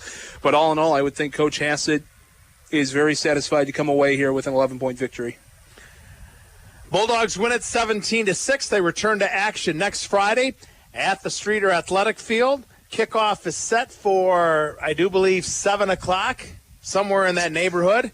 We'll be on about 15 or 20 minutes before kickoff. We'll have that game for you live here on AM 1250 WSPL and 98.5 FM. Nick, run down the sponsors, and then we're ready to sign off. Well, let's go here. Bulldogs football and SPL this year brought to you by OSF Healthcare, Streator Home Savings Bank, Bill Walsh Chevy Buick, GMC Streator, Solon Telford Funeral Home, SOCU, Farmers Insurance Agent Matt McMullen, Lucky Trucking, and Illinois Valley Community Hospital. Very, very grateful to those sponsors this year as we're able to get you on for your 30th year of broadcast, Al. Wow, starting off 1-0 in my 30th year. Hopefully not my last year. Nope, but we'll do it again next week. I'd like to thank all the sponsors, as Nick just mentioned, for bringing us Bulldog football here this evening. Like to thank our engineers at the studio, Sammy and Michelle. A job well done. And for my color man, Nick Duranick. For all those folks, I'm Big Al Heisler. And to sign things off, guys at the high school, turn on the new victory light. We're heading home. Bulldogs are 1-0. We'll talk to you next Friday. So long, everyone.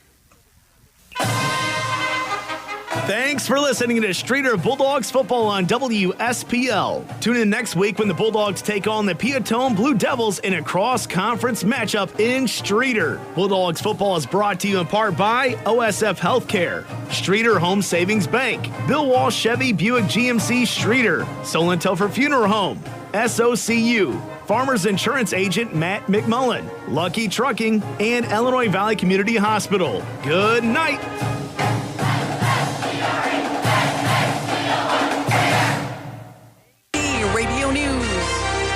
I'm Jackie Quinn. The racial tinge continues to color this presidential election.